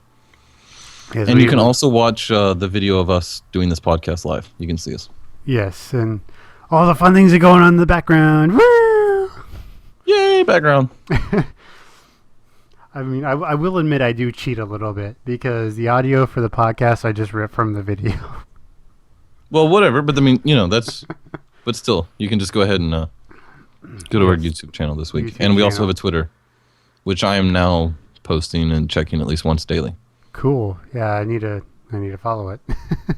Yeah, and just simple things that are going to be topics throughout the week and different things like that. Yeah, and we'll talk about anything. If you're like, hell yeah, hit us up. We'll talk about it. Especially right now while we're young. If you know nothing about it, you're just like, hey, I'm really curious about X. We'll do it. No big deal.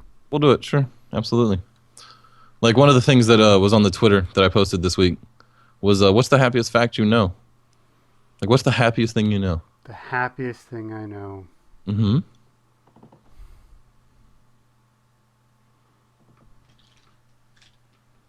That's an interesting question, isn't it? It is. Mm-hmm.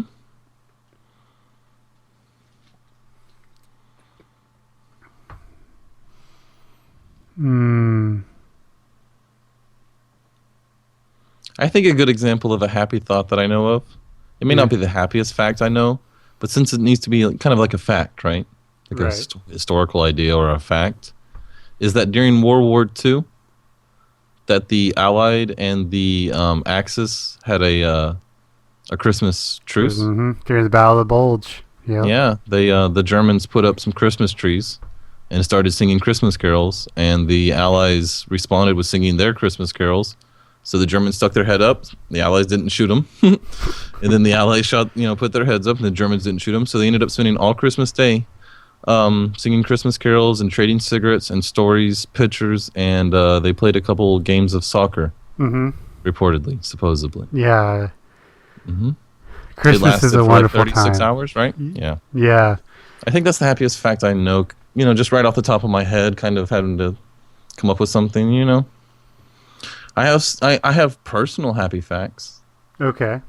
You know, like my children. Yeah, my wife. That's happiness.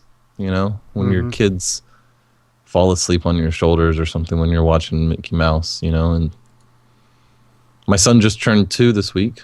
Oh, congratulations. So I have a 2-year-old. He turned 2 Thursday, and we threw a Mickey Mouse themed party, and he got a big boy bed, so he's no longer in a crib. He's sleeping in a bed that he can get out of and in easily. And he actually went to the bathroom in the potty for the first time tonight. So as a parent, that's happy. That's a happy thought. Anyway, that was just something. It's for a personal happy thought, but for the first time in a long time, even though things have been hard and I've been stressed and all sorts of other things, I'm okay with everything. I had a breakdown a couple of weeks ago and really figured some things out, and ever since then I've actually been happy.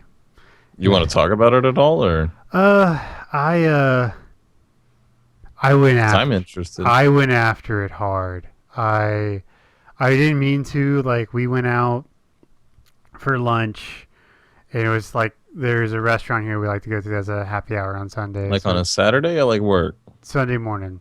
Sunday. And so I had to work the next day, right? And there's a lot to the story. If we want to spend the time, we'll do it. But I just kept drinking and drinking and drinking, and like I couldn't go to work. Like I was so bad off I could not go to work on Monday, and like I woke up in the middle of the night sometime after lots of vomiting and other things, and just realized that like something was wrong.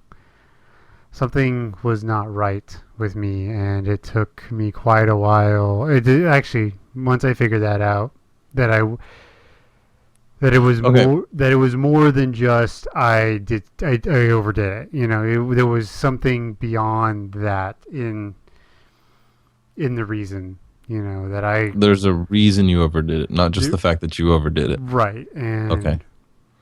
That ever since then, I've really been able to take stock and think about things. And you want to talk about the reason? Oh, it's okay. There's certain events that they say are as stressful as losing a family member.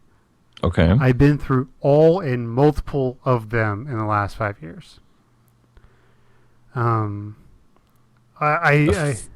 A few examples, or some generic examples of those things that are. Here, I'll just run you through. I haven't talked to you about this relationship a lot, but I dated a girl who was married, actually, and I know about this a little bit. I am your best friend. Yeah. I think I know the important parts. Yeah, and at one point, it was a while ago now, but it was in August a couple of years ago. I had a gun barreled in my head, literally. I mean, I was there. The shame and the regret, and she put me through a lot. It wasn't one of those things where like she was helping my situation. You know, she was actually making it worse. And I was there, and I went through that, and that took me years to get over. The post-traumatic stress of the gun to your head, like the actual severity of the situation, or the emotionalness of her and the relationship, and what kind of you had done and how you felt about it, right? And just how bad it was. Like it was just bad. It was bad. There's no it was the worst I've ever been. I was laid bare completely. I was broken. I was humiliated. I was fearful for my life, for my own. Were you actually fearful? Yes. Wait, you were going to kill yourself? This gun barrel was to your head because of you or somebody else? Because of me, but I had many and substantial death threats from her husband. And yeah, it got bad. It was not a good thing. And then, I got through that, and then I move, which is hard. And then I start my master's, which about killed me because I did an entire master's degree in a year. And then immediately I get engaged and all that stress and that wedding. God, I was ready to kill some people after that wedding. Yeah, I understand there was some drama I've changed involved. job. Like in the last 12 months, I've had 3 jobs. That's difficult. It's hard. I've moved cross country, and I've just taken. Weren't you shot at one point? I was shot at. It wasn't in this time frame, but I was shot. But even then, like, if you want to go back a little bit more, like, I was dating a girl who I was gonna marry. Like, I was, like, I was there. Like, I was saving up for the ring, the whole bit, and she dumped me over email one day, like out of the blue. Yeah. So anyway, you're laying on the floor after you've been throwing up, and you come to realize that all of these things are still affecting you. Yeah, and like you thought you had dealt with them, but you hadn't, kind of thing. Kind of. It was more of a just a. Like, what way did you have a breakdown, and what way are you dealing with it now? If you want to talk about it, I mean, I know. It's fine. It's good. This is the internet. It's something that, like, if anyone is dealing with any of the kind of issues that I've talked about, please find help. The stigma over mental health in this country is stupid, and go find help.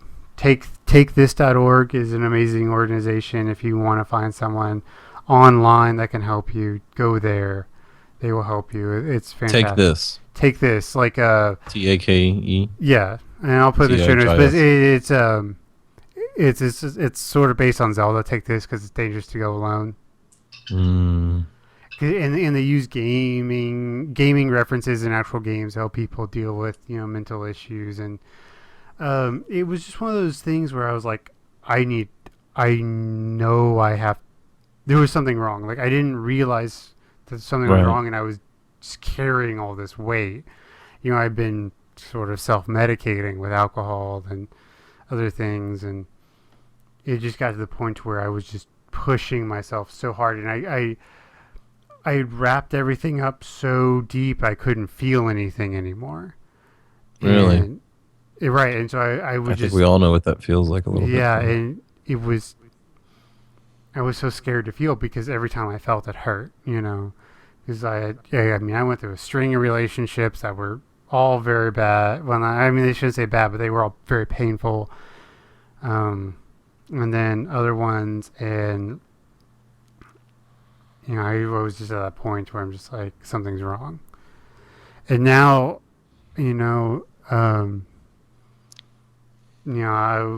I asked my wife to stay home that day, and we talked a lot, and we figured a lot of things out, and it's kind of where I am because, like, I've had to carry, I've always been the one who's just taken it. I've been the guy who, I'm when it comes to, like, relationships in general, I'm Rocky. I'm the guy who takes 4 punches to land one.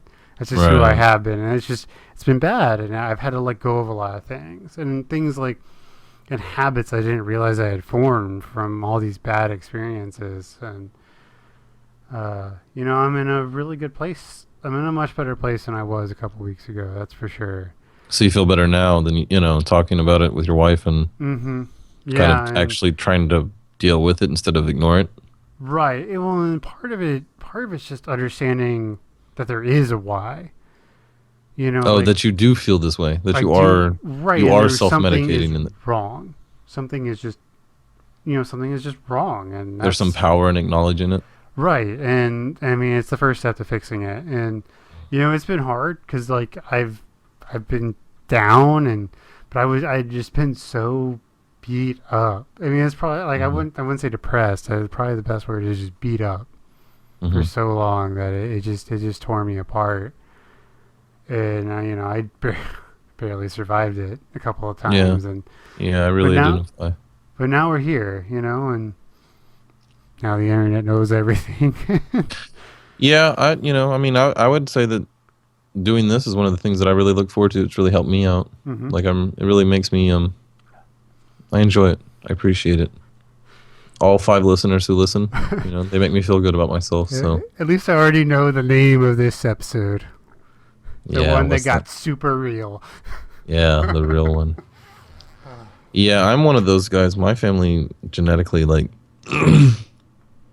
well, you've known me forever. Yeah. You know that I can suffer from, like, the chemical depression. Like the chemical anxiety. It's like, why are you sad? I don't have a reason. But I can just be real introspective and real quiet and real sad. And for the longest time, I don't know, I'm 29, I'm almost 30. So I'd say for 28 and a half years, I really thought it was just a thing of not being a man, like not being manly enough, or like enough of like for lack of better words, but like a samurai. It's just like deal with it. Everybody's got their issues that they have to deal with. Mm-hmm. But over the last 6 months to 8 months or maybe a year, I've really broke down and really gotten to the point where it's like, no, there could be just something wrong. Like, you could just be chemically imbalanced. Like, you might actually need a pill. Because, I'll have anxiety on vacation. It's like, those butterfly feelings that you have before you go to prom? Mm-hmm. Like, have those going to Epcot. Like, that doesn't even make sense. Like, why would you be that nervous? Like, you're going to your favorite place, like camping and stuff. It's like you're going to have a nice, relaxing weekend and being nervous. Like, the physical feeling of, like, shaky, nervous, like real anxiety. Your heart's beating fast, like nervous for no reason, and then I also struggle with like being sad. I'm one of those people who can be really sad. Yeah. I don't know. And it's hard, and there is a lot of that, especially in men. I read something this week. It was 1/3 of all suicides in the United Kingdom are men ages 30 to 45. 1/3 of the entire suicide group. And it's just because I think it's a lot of that. Especially you're not going to ask for help until the very end, and then at the very end you're so far gone you don't want to ask for help, so it's just easier just to end it. You know what I mean? Instead of asking for the help. Like, it makes sense. It's a manly thing to do in some weird, twisted way. Like, it makes sense. Like, I get why. I was listening to another podcast from the SideCon Network. If y'all haven't checked them out, you should. They have some amazing geeky podcasts. And, they were talking about the idea of, because, at 40, you're supposed to get your prostate checked, right? Well, at 30, you should just have one of those, or maybe even 25. It should be a common and accepted practice to go to a psychologist and get your brain worked on, Oh, it should be. Absolutely. And I'm glad. Have you ever gone? Yes, I've been to a shrink. The kind that gives you drugs, or the kind you just talk about things? He kind of wanted to give me drugs. We went a couple sessions, but we mainly talked. And when he was like drugs, I was like, no, I don't need drugs. Why not? Is there a part of you that feels weak if you need them? Like, if you broke your leg and you needed a cast, you'd use a cast. I'm not there. Like, that's for me. It's you put a gun to your head, though. Yeah. Well, yes, but that wasn't because of a chemical depression. That was the accumulation of bad choices and responsibilities, right? Right. If it was proven that I was there, I would take them. I would take antidepressants or whatever. But mine's more of me being me, and for a lot of times it really is just figuring out what is wrong. And once I know what's wrong, I can work through it. Right. But maybe this is arrogant, but like, I've always had a stronger mental makeup than most people. I can work through things. I can as soon as I know what's going on, I can figure it out. Yeah, that's how I felt for so long. But there's a part of me that wonders if it could just be, I don't know, could be chemical. I don't know, man. And it's worth it to go. It's just like going to any other doctor for a checkup. Once a year, just go, or once every 6 months, just. And it has to be covered now by insurance. Right. Which is one of the good things. I mean, I'm not a big fan of the, Affordable Care Act, but it's one of the things I do like about it is that Right. mental health has to be covered now. And like I said, if anyone's listening, hearing this, and is having problems, if you want to talk, just email me at the email below. Talk to somebody. Don't hurt yourself. It's stupid. You're only making the hole deeper. Talk to someone. Talk to anyone. Hell, there's even like, oh God, I don't remember what it is, but there's an account that will, like, if you text them, and it's completely free. If you text them, they'll talk to you, and like there's all like trained and to help you through these kind of deals. Find someone to talk to and don't hurt yourself because life is precious. Yeah, you can hit me up on Twitter. We only get one shot at it, and there's no reason to end it early. That's kind of that's the one thing. Like, you don't have any idea of what happens next. You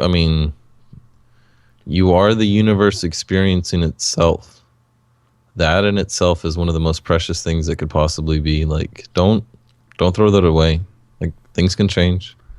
Things weren't like they were 5 years ago, and they won't be like they are now 5 years from now. So, and like, for an example of how bad it got for me, especially the tail end of my master's, I was working full time to getting my master's, serious relationship, long distance relationship. It was stressful, not to mention other things with previous parties, etc., etc. I would drink 6 to 8 pints of beer, take 2 of the strongest sleeping pills I could get over the counter, and still couldn't sleep. See, I have the other opposite effect.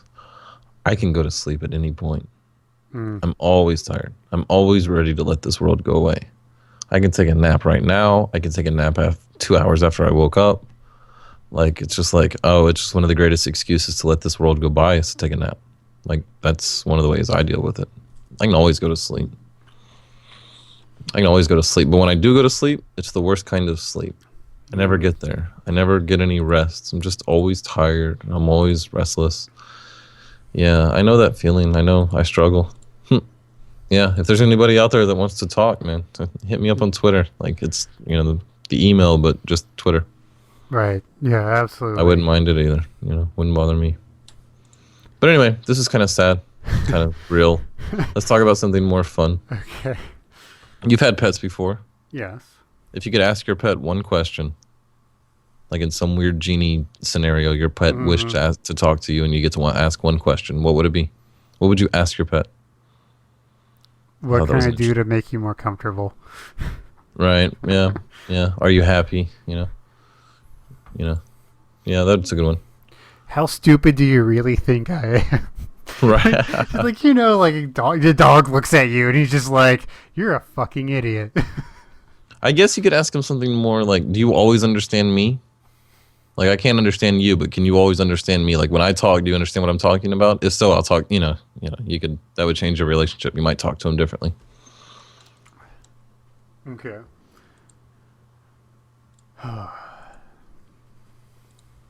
I've got some other interesting facts over the week that happened. Okay. They tested the first 5G cell phone wireless speed. So you're getting 1 terabyte a second over 100 meters, which is insane. I saw that. That was pretty cool. They plan on rolling it out to a test city in 2018, which is, so look forward to 2025 having 5G cell phone wireless speeds, which is 1 terabyte a second. That's insane. Which is essentially get rid of landlines, right? If we can get that kind of cheap 5G cell, Oh, yeah, absolutely. Right, we just won't need copper anymore. Well, that gets rid of cell phones. I mean, it gets rid of voice communication as we know it.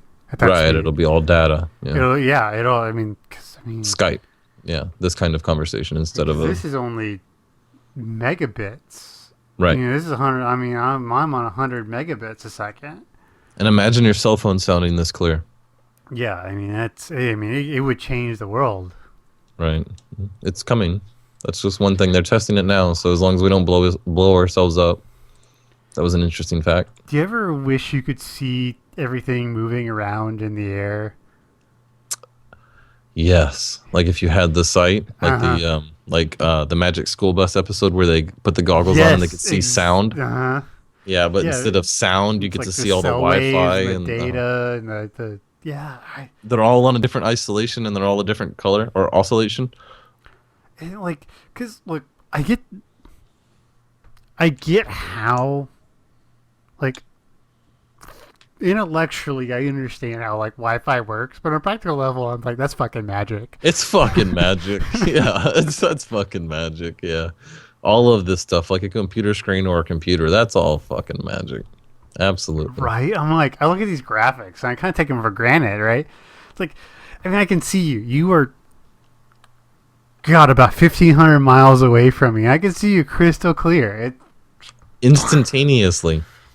Yes, And on I our know screen. people who are just like, oh yeah, that's not a hard thing to do. You just write this little program and it works. Like, no. It could be elves fucking writing stuff in spray paint, like Joe Rogan said. I have no idea how this is on my screen right now. And if anyone who listens is a Python programmer, please contact me. I need to talk to you about some things. Okay, yeah, do that. Sorry. This may or may not be a paid opportunity. Just let you know. If you could take any video game made before the year 2000 and make it into a modern day remake, like HD, modern, like badass, which game would you remake? It gets the new improved graphics and extra features. So, like, Mario gets to have speed runs in multiplayer. Right. So you're running against Ghost in multiplayer. Online play with Mario. X-Wing versus TIE Fighter. Fuck yeah. That's a good answer, right? Because the first level in X-Wing versus TIE Fighter, when you play as the Rebels, is taking out a super, or it's either a super or regular Star Destroyer. Right, a Star Destroyer. And being able to do that multiplayer, like, hey, Red 2, I need help on my 6, and all that. Oh, like, and you have like 50 people playing this one mission. It's perfect HD. Oh, that'd be so much fun. I would love that. That'd be so much fun. That would be one. That would be a great one. That's why, I want to, if Disney were to give me control of LucasArts tomorrow, I would make them $1 billion company within a $1 billion. Yes. Yes. Because absolutely. the first thing I would do is I would put out HD remakes of the major games, X-Wing, TIE Fighter, like the really classic Jedi Knight, yeah, on Xbox and PlayStation, and so people, because on Steam, you would buy them, Fuck, yes, I would buy them. Yeah, I would buy them. Fuck yeah, I would buy them. Yeah, I also thought it would be cool if they. I have an honest question for you. How often do you use your kids as an excuse to play video games? Oh, I don't need an excuse. I play video games. I don't even make excuses for it. I just play video games. But you're not like, hey, we need to play like Mario together. I mean, you're giving them a good education, correct? Mario, Sonic, Zelda, Metroid, Mega. Are you failing as a parent, Ryan? It's not me. My kids are failing as kids. They don't want to play those games. They can't handle the graphics. That's right. My wife is the same way. It's weird because he doesn't want to play, and then the unforgivingness. Oh yes, is not something he enjoys at all. You know what I mean? It's like he fails 4 or 5 times on a level and he can't get past it, and he's just like, I don't really want to. This generation's so I'm soft. as disappointed as you are. He's my kid. That's not what I wanted. Yeah. I was hoping at his age he was going to be already 100% at like 4 or 5 Zeldas and all the Pokemon, But that's just not who he is. So yeah. Oh man, those games are tough. Yeah, especially but when we were playing those games, those were the only options. That's right. But now you have all these games you can't lose. Yeah, and there's so many of them. It's fun to just play the first 4 or 5 levels because the games have to be so aggressively fun anyway. They don't have any time to build up because they lose interest so quickly. So the first level is awesome. Plants vs. Zombies is pretty fun when the first time you even play it. Have you played Monument Valley? No, I haven't. I just started playing it. Kind of cool thing. Do you watch House of Cards on Netflix? I haven't, just because I don't have much time watching TV. I don't have much time to watch TV, but I know I should. Well, one of the Everybody major talks about plot it. points in the season, in this most recent season, centers around a video game review for Monument Valley. And here, I don't know if you can see this, but this is what the game looks like. I see it. It's Fez meets MC Escher.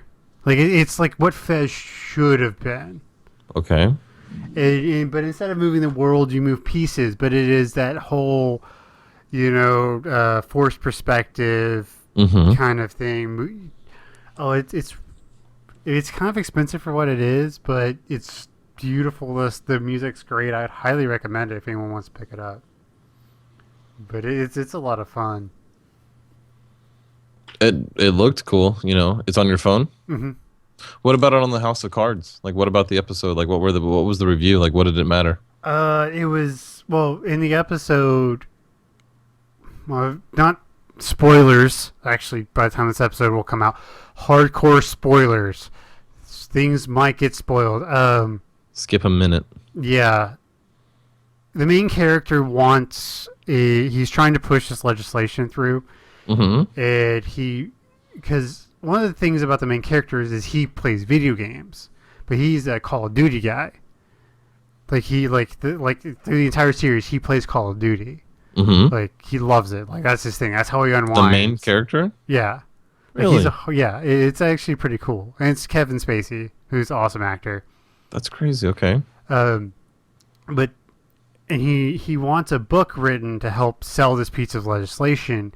Right. And this guy who's an author wrote a review for a video game for Monument Valley, and it was so good that he got him to actually play it and get away from the Call of Duty and get in something like in the indie games. So in House of Cards, which is a Netflix, fictional show, yes, they have elements of reality in it.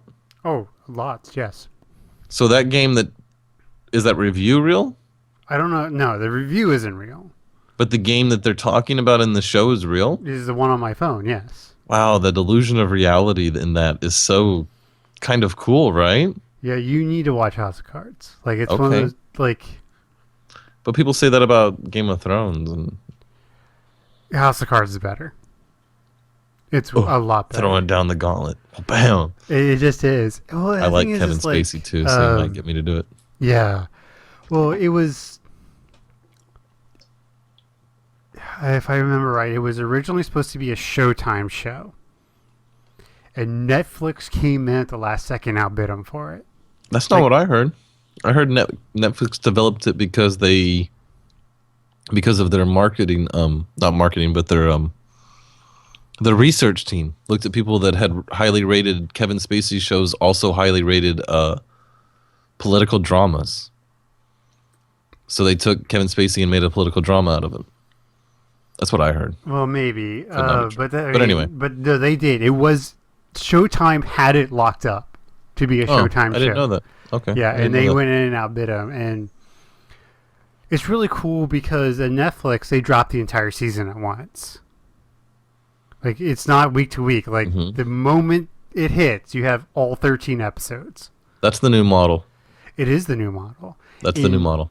And Netflix is saying they want to change the model to, instead of once a year, to be like twice a year. So you're getting 2 seasons a year instead of 1.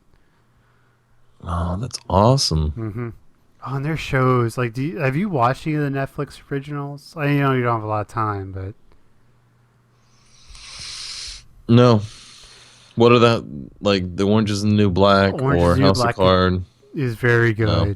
If you No, I want don't. just to see a whole shit ton of titties, it's Orange is the New Black. Really? Well, it's a women's prison. I do like titties. Who doesn't? I'll throw that out there. We all do. Everyone loves titties. Even Straight girls men like love titties. Straight girls Gay. love titties. Gay men love titties. Everyone loves titties. Gay girls love titties. Titties are for all. It's something I talked about. Like I talk about with my wife, and I was like, I can understand why a woman would be gay. I can, cause like the female body is beautiful. Everyone understands that. Even gay men are like, yeah, you know what? She looks nice. Even straight girls. Even straight That's girls. why Exactly. that's why they get so jealous and mad. You know, it's like, damn, she's got a rocking body. You know, there's something about it, right? Yeah. But you know what? And maybe it's even my You're wife. not wired that way, right? Well, no, but even my wife will say this. She's like, the penis, it does wonderful work, but it's not good to look at. Men in general are not necessarily attractive. Yeah. Yeah, it's like we have just random patches of hair and things, and women These are all bubbles. smooth and round. Yeah, and they've got the right shape. Our shape isn't right. Yeah, Women just win. Especially in the beauty department, for sure. Mm-hmm. Yeah, that's the reason I don't understand. I don't understand straight gay men. Like, I can understand bi men that like other men occasionally, or that like to have, orgies where they get to play with men. But the idea that you would exclude yourself from women completely makes zero sense to me. Like, what? They're too beautiful and too well designed for what they function. What you're intending to do is best done with a woman. I don't know. If you just enjoy sex, right? Like, if it's just about the sex, that's why you don't just get blowjobs. Right. Because, the blowjobs are amazing. They're awesome, but there's a better... Even if your chick's down for anal, you'll still not do anal most of the time. Oh, yeah, it's just... it's fun, but it's dirty. Like, you it's a gotta novelty. shower afterwards. Yeah, it's a novelty. And it's not even as good feeling as, the properly designed hole. I don't know what to tell you, man. Okay, so that leads us to an interesting question. Who is your... if you could pick any female celebrity to have, who is it? Who is your... If you're gonna have to go gay for one male, who you taking? Oh well, I always had a thing for Brad Pitt, actually, right from Fight Club. Brad Pitt from Fight Club. Yeah, I mean, he's a good-looking, awesome dude, and I bet he's the kind of guy that'll get drunk on scotch and smoke a joint before you do it too. You know what I mean? Like, he seems like a kind of a fun guy. So yeah, I'd have to. Who's yours? Well, but you didn't answer the girl question. What? Oh, I have to pick a girl too? Yeah, like any female celebrity, whatever. Wait, did I just say a guy when I had the option for a girl? No, it's both. It's both. Oh, I have. Okay, I was like, whoa, did I come off as just like completely gay there? See, the girl one's a lot more difficult because I would like to do a lot of them. Is that chick from Harry Potter old enough? Oh yeah, she's Emma Stone. Yeah, that Watson. Emma Watson, not Emma Stone. Yeah, there's an Emma Stone, but she's gotten pretty nowadays. Yeah, she got the super short pixie cut, which is all the rage. I'm okay with that. Yeah, I like the younger ones. I wouldn't choose any of the women that I thought were hot when I was younger. Like, when I was younger, I would have chose like Drew Barrymore or like Lucy Liu. But now that they're older, she's still hot. She's still hot, but she's too much of a woman in my eyes for me. You know what I mean? Like, I still have that weird, like, I don't know. I don't like MILFs and women. I like somebody my age or younger. If I was gonna do just one. No, you have to pick the male and the female. Well, no. There are many women, and it's kind of funny. This is one reason I love my wife, because we will talk about this. Like, we have the list of women that if they ask, we're having the three-way. Like, we already have that list established. Okay, I like how you function. But if I have to go with one of them, Anne Hathaway. Anne Hathaway. What did she play in, or what did she do? Like, how would I know? She was Catwoman in the most recent in Dark Knight Rises. I didn't see it, but Google knows. Oh, okay, sure, yeah. I'm fine with that. She's just classically beautiful, like Liv Tyler was. Yes. Mm-hmm. Yeah, she's beautiful. Is she the chick that played in what was that TV show that was kind of cheesy, but it was really good, about the fairy tales? Once Upon a Time? No, she wasn't in that. Well, the one that looks like her, she was pretty in that one too. Mm-hmm. Yeah, if I was gonna go for a guy, it'd be Matt Bomber. Matt Bomber. Yeah, Who's that? Which one?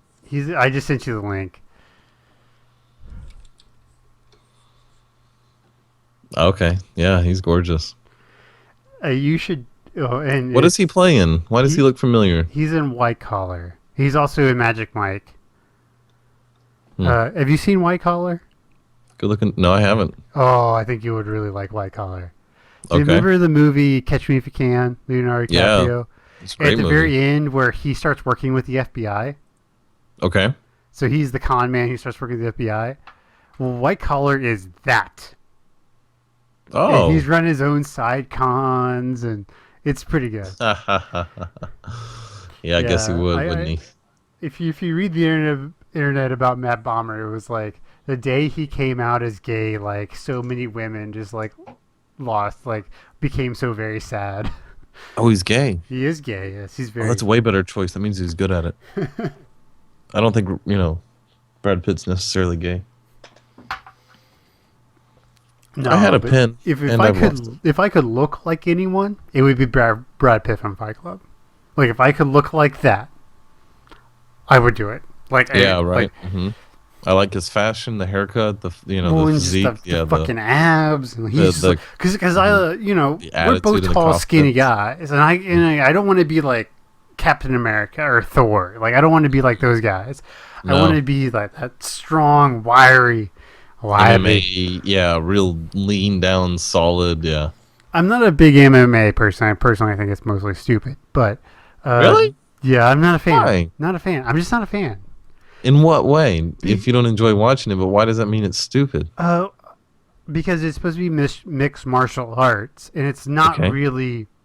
Like I really like the original MMA, like Ultimate Fighting stuff, because it was true like Hapkido versus Jiu-Jitsu, and now it's just sort of like it devolved down into this grappling style, which just isn't cool. I would love to see like the best karate versus the best jiu-jitsu. I think that'd be amazing. Right, but instead of that, we've had enough generations now where it's a good stand-up game versus a decent ground game versus a takedown defense. Yeah, and you really it's can't no see longer the styles. It's no longer taekwondo versus jiu-jitsu. Right. Everybody's got a black belt in jiu-jitsu or at least a blue belt and a black belt in stand-up, and they've practiced boxing and they're okay. Yeah. But I guess, but it's still fun to watch. I mean, as far as fighting goes, it is probably the best version of fighting. Right now, I mean, especially for long-term health. I mean, they don't beat the shit out of each other like boxers do. Well, okay, yeah. But they still, like, shin the shit out of each other. You still can get head kicked to oblivion. Right, but there's this phenomenon, which has been where concussions on top of concussions are significantly more damaging. The less pain you feel equates to more damage inflicted to the other person, and that's why like MMA is not, while it's not as hard long term on the body as boxing is, because their hands aren't boxing gloves. I mean, have you ever hit someone with a boxing glove on? Yeah, it's like pillows. Yeah, you can't feel anything. And so you can just swing as hard as you want. But with those little MMA gloves, or like you barehanded, if you hit someone too hard, you're breaking your hand. Your hand hurts. So there is a level of self regulation. Yeah. That is present in MMA that is not present in the current day boxing. Which I think this year we're going to see the last great boxing match. I don't know. Have you seen that new kid out of China? But I don't think there's going to be anyone to match him. Oh, well. Okay. Because we're getting Mayweather, Pacquiao, finally. The last two great boxers. I've heard that Mayweather is going to walk away with $250 million, no win or lose. God damn it. But like I said, it's a lot, because like boxing used to be this great sport. I mean, it was called the sweet science for a reason. But now, especially after everyone realized what happened with the concussions and stuff, no one lets their kids box anymore. Because it used to be a thing. Like there used to be Pee-wee boxing. It was Golden Gloves.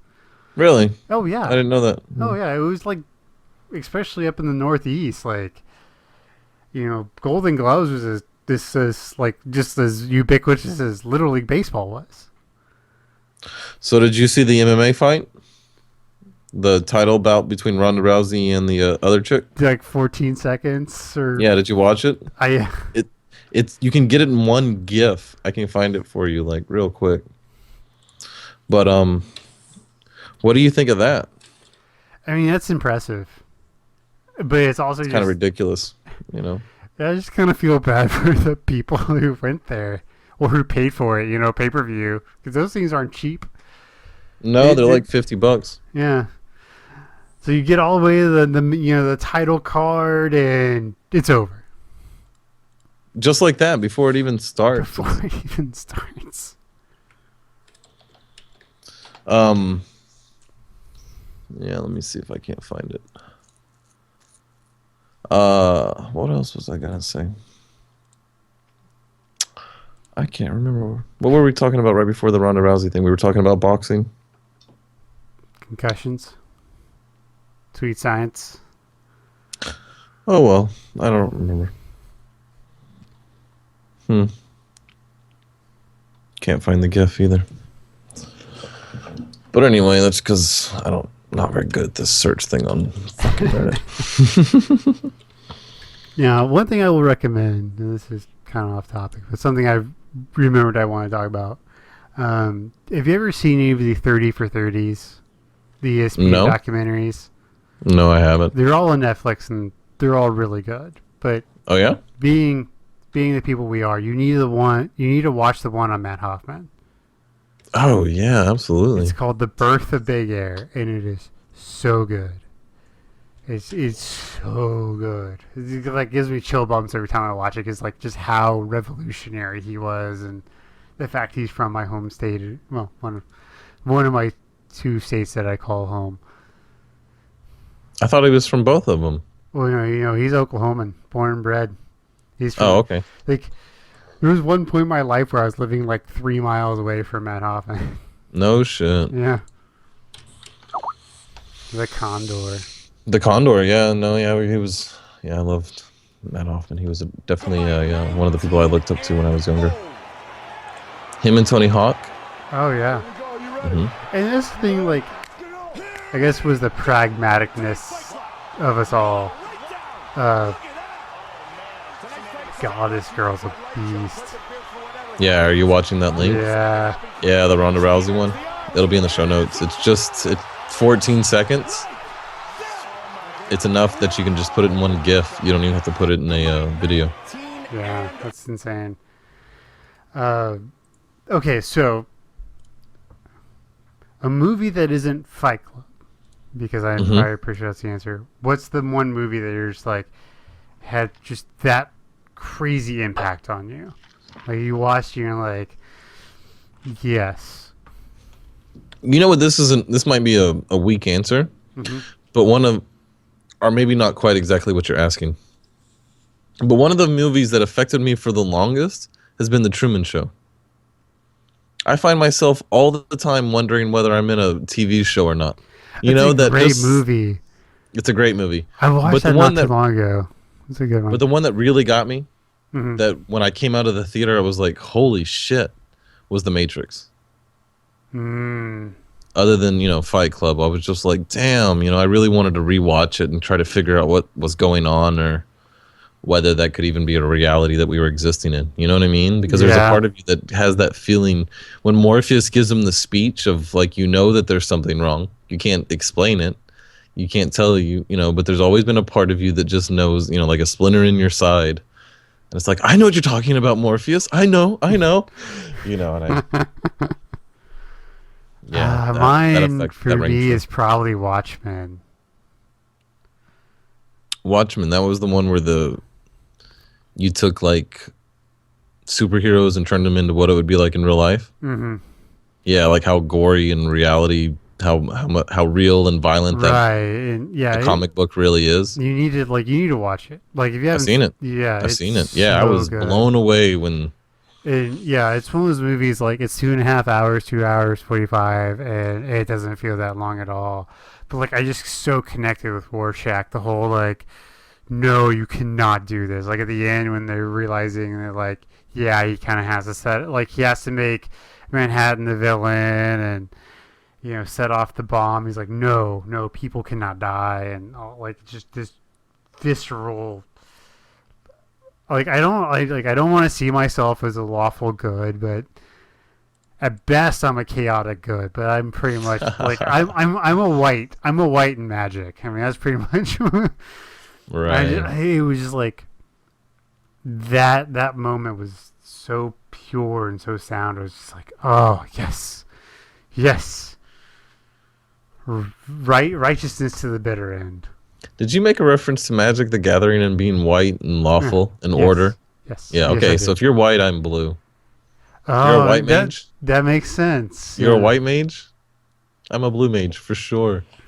And if I can't be blue, I'm red. Let's just burn the whole fucking planet down. Yeah. Have you listened to Mark Rosewire's podcast on the colors?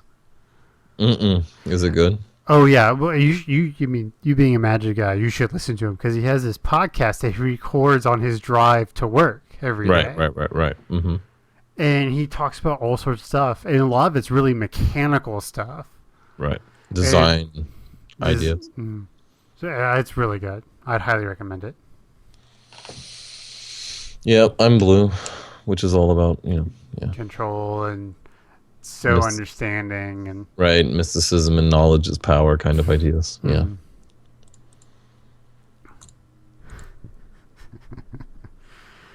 Oh man. Well, let's maybe get one more in here and wrap it up. It's almost midnight here on the East Coast. Yep, that's it. I got one more anyway. All right. And it just happened to work out where I couldn't fit it in any otherwise, so it's going to be an interesting question to end it off with, but why not? What's the most controversial thing you believe in? Besides the fact that there may be a God? Well, I think that's a pretty good one.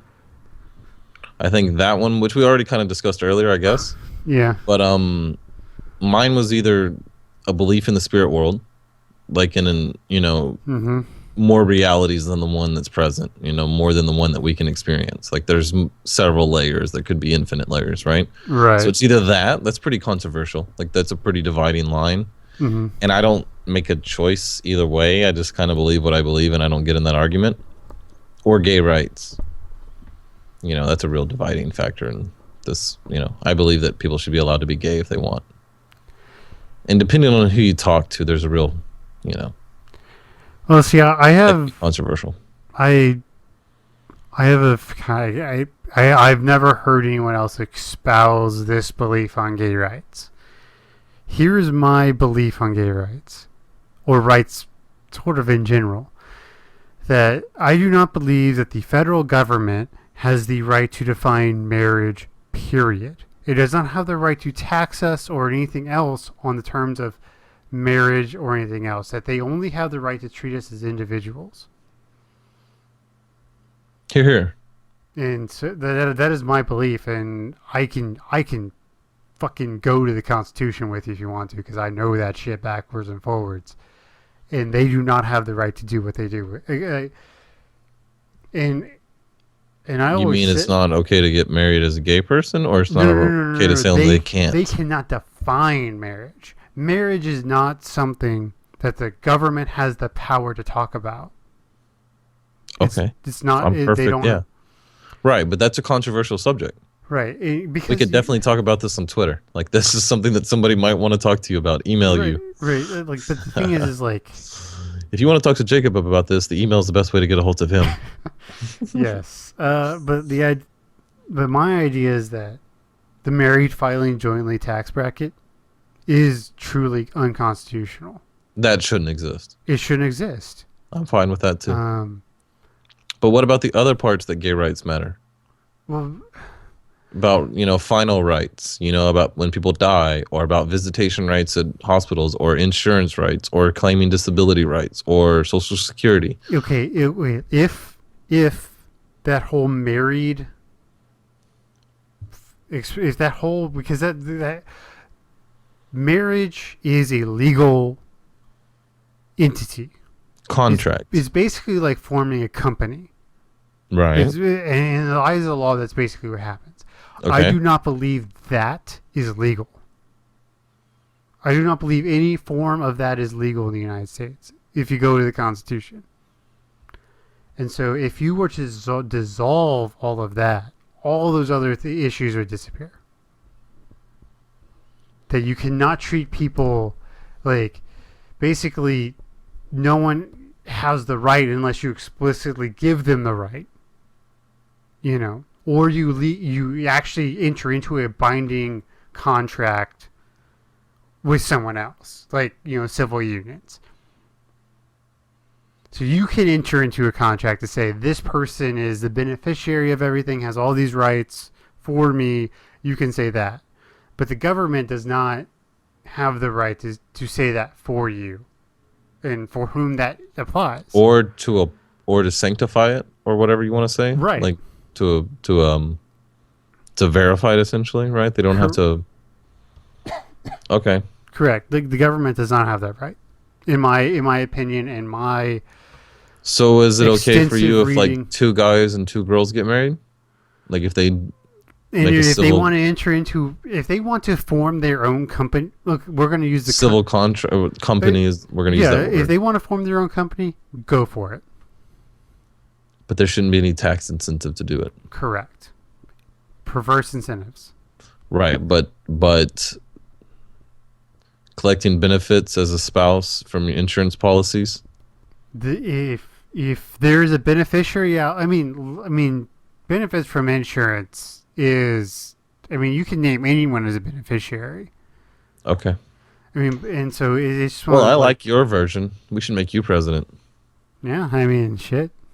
Jacob for president. I can run in 4 years. Jacob for president in 4 years.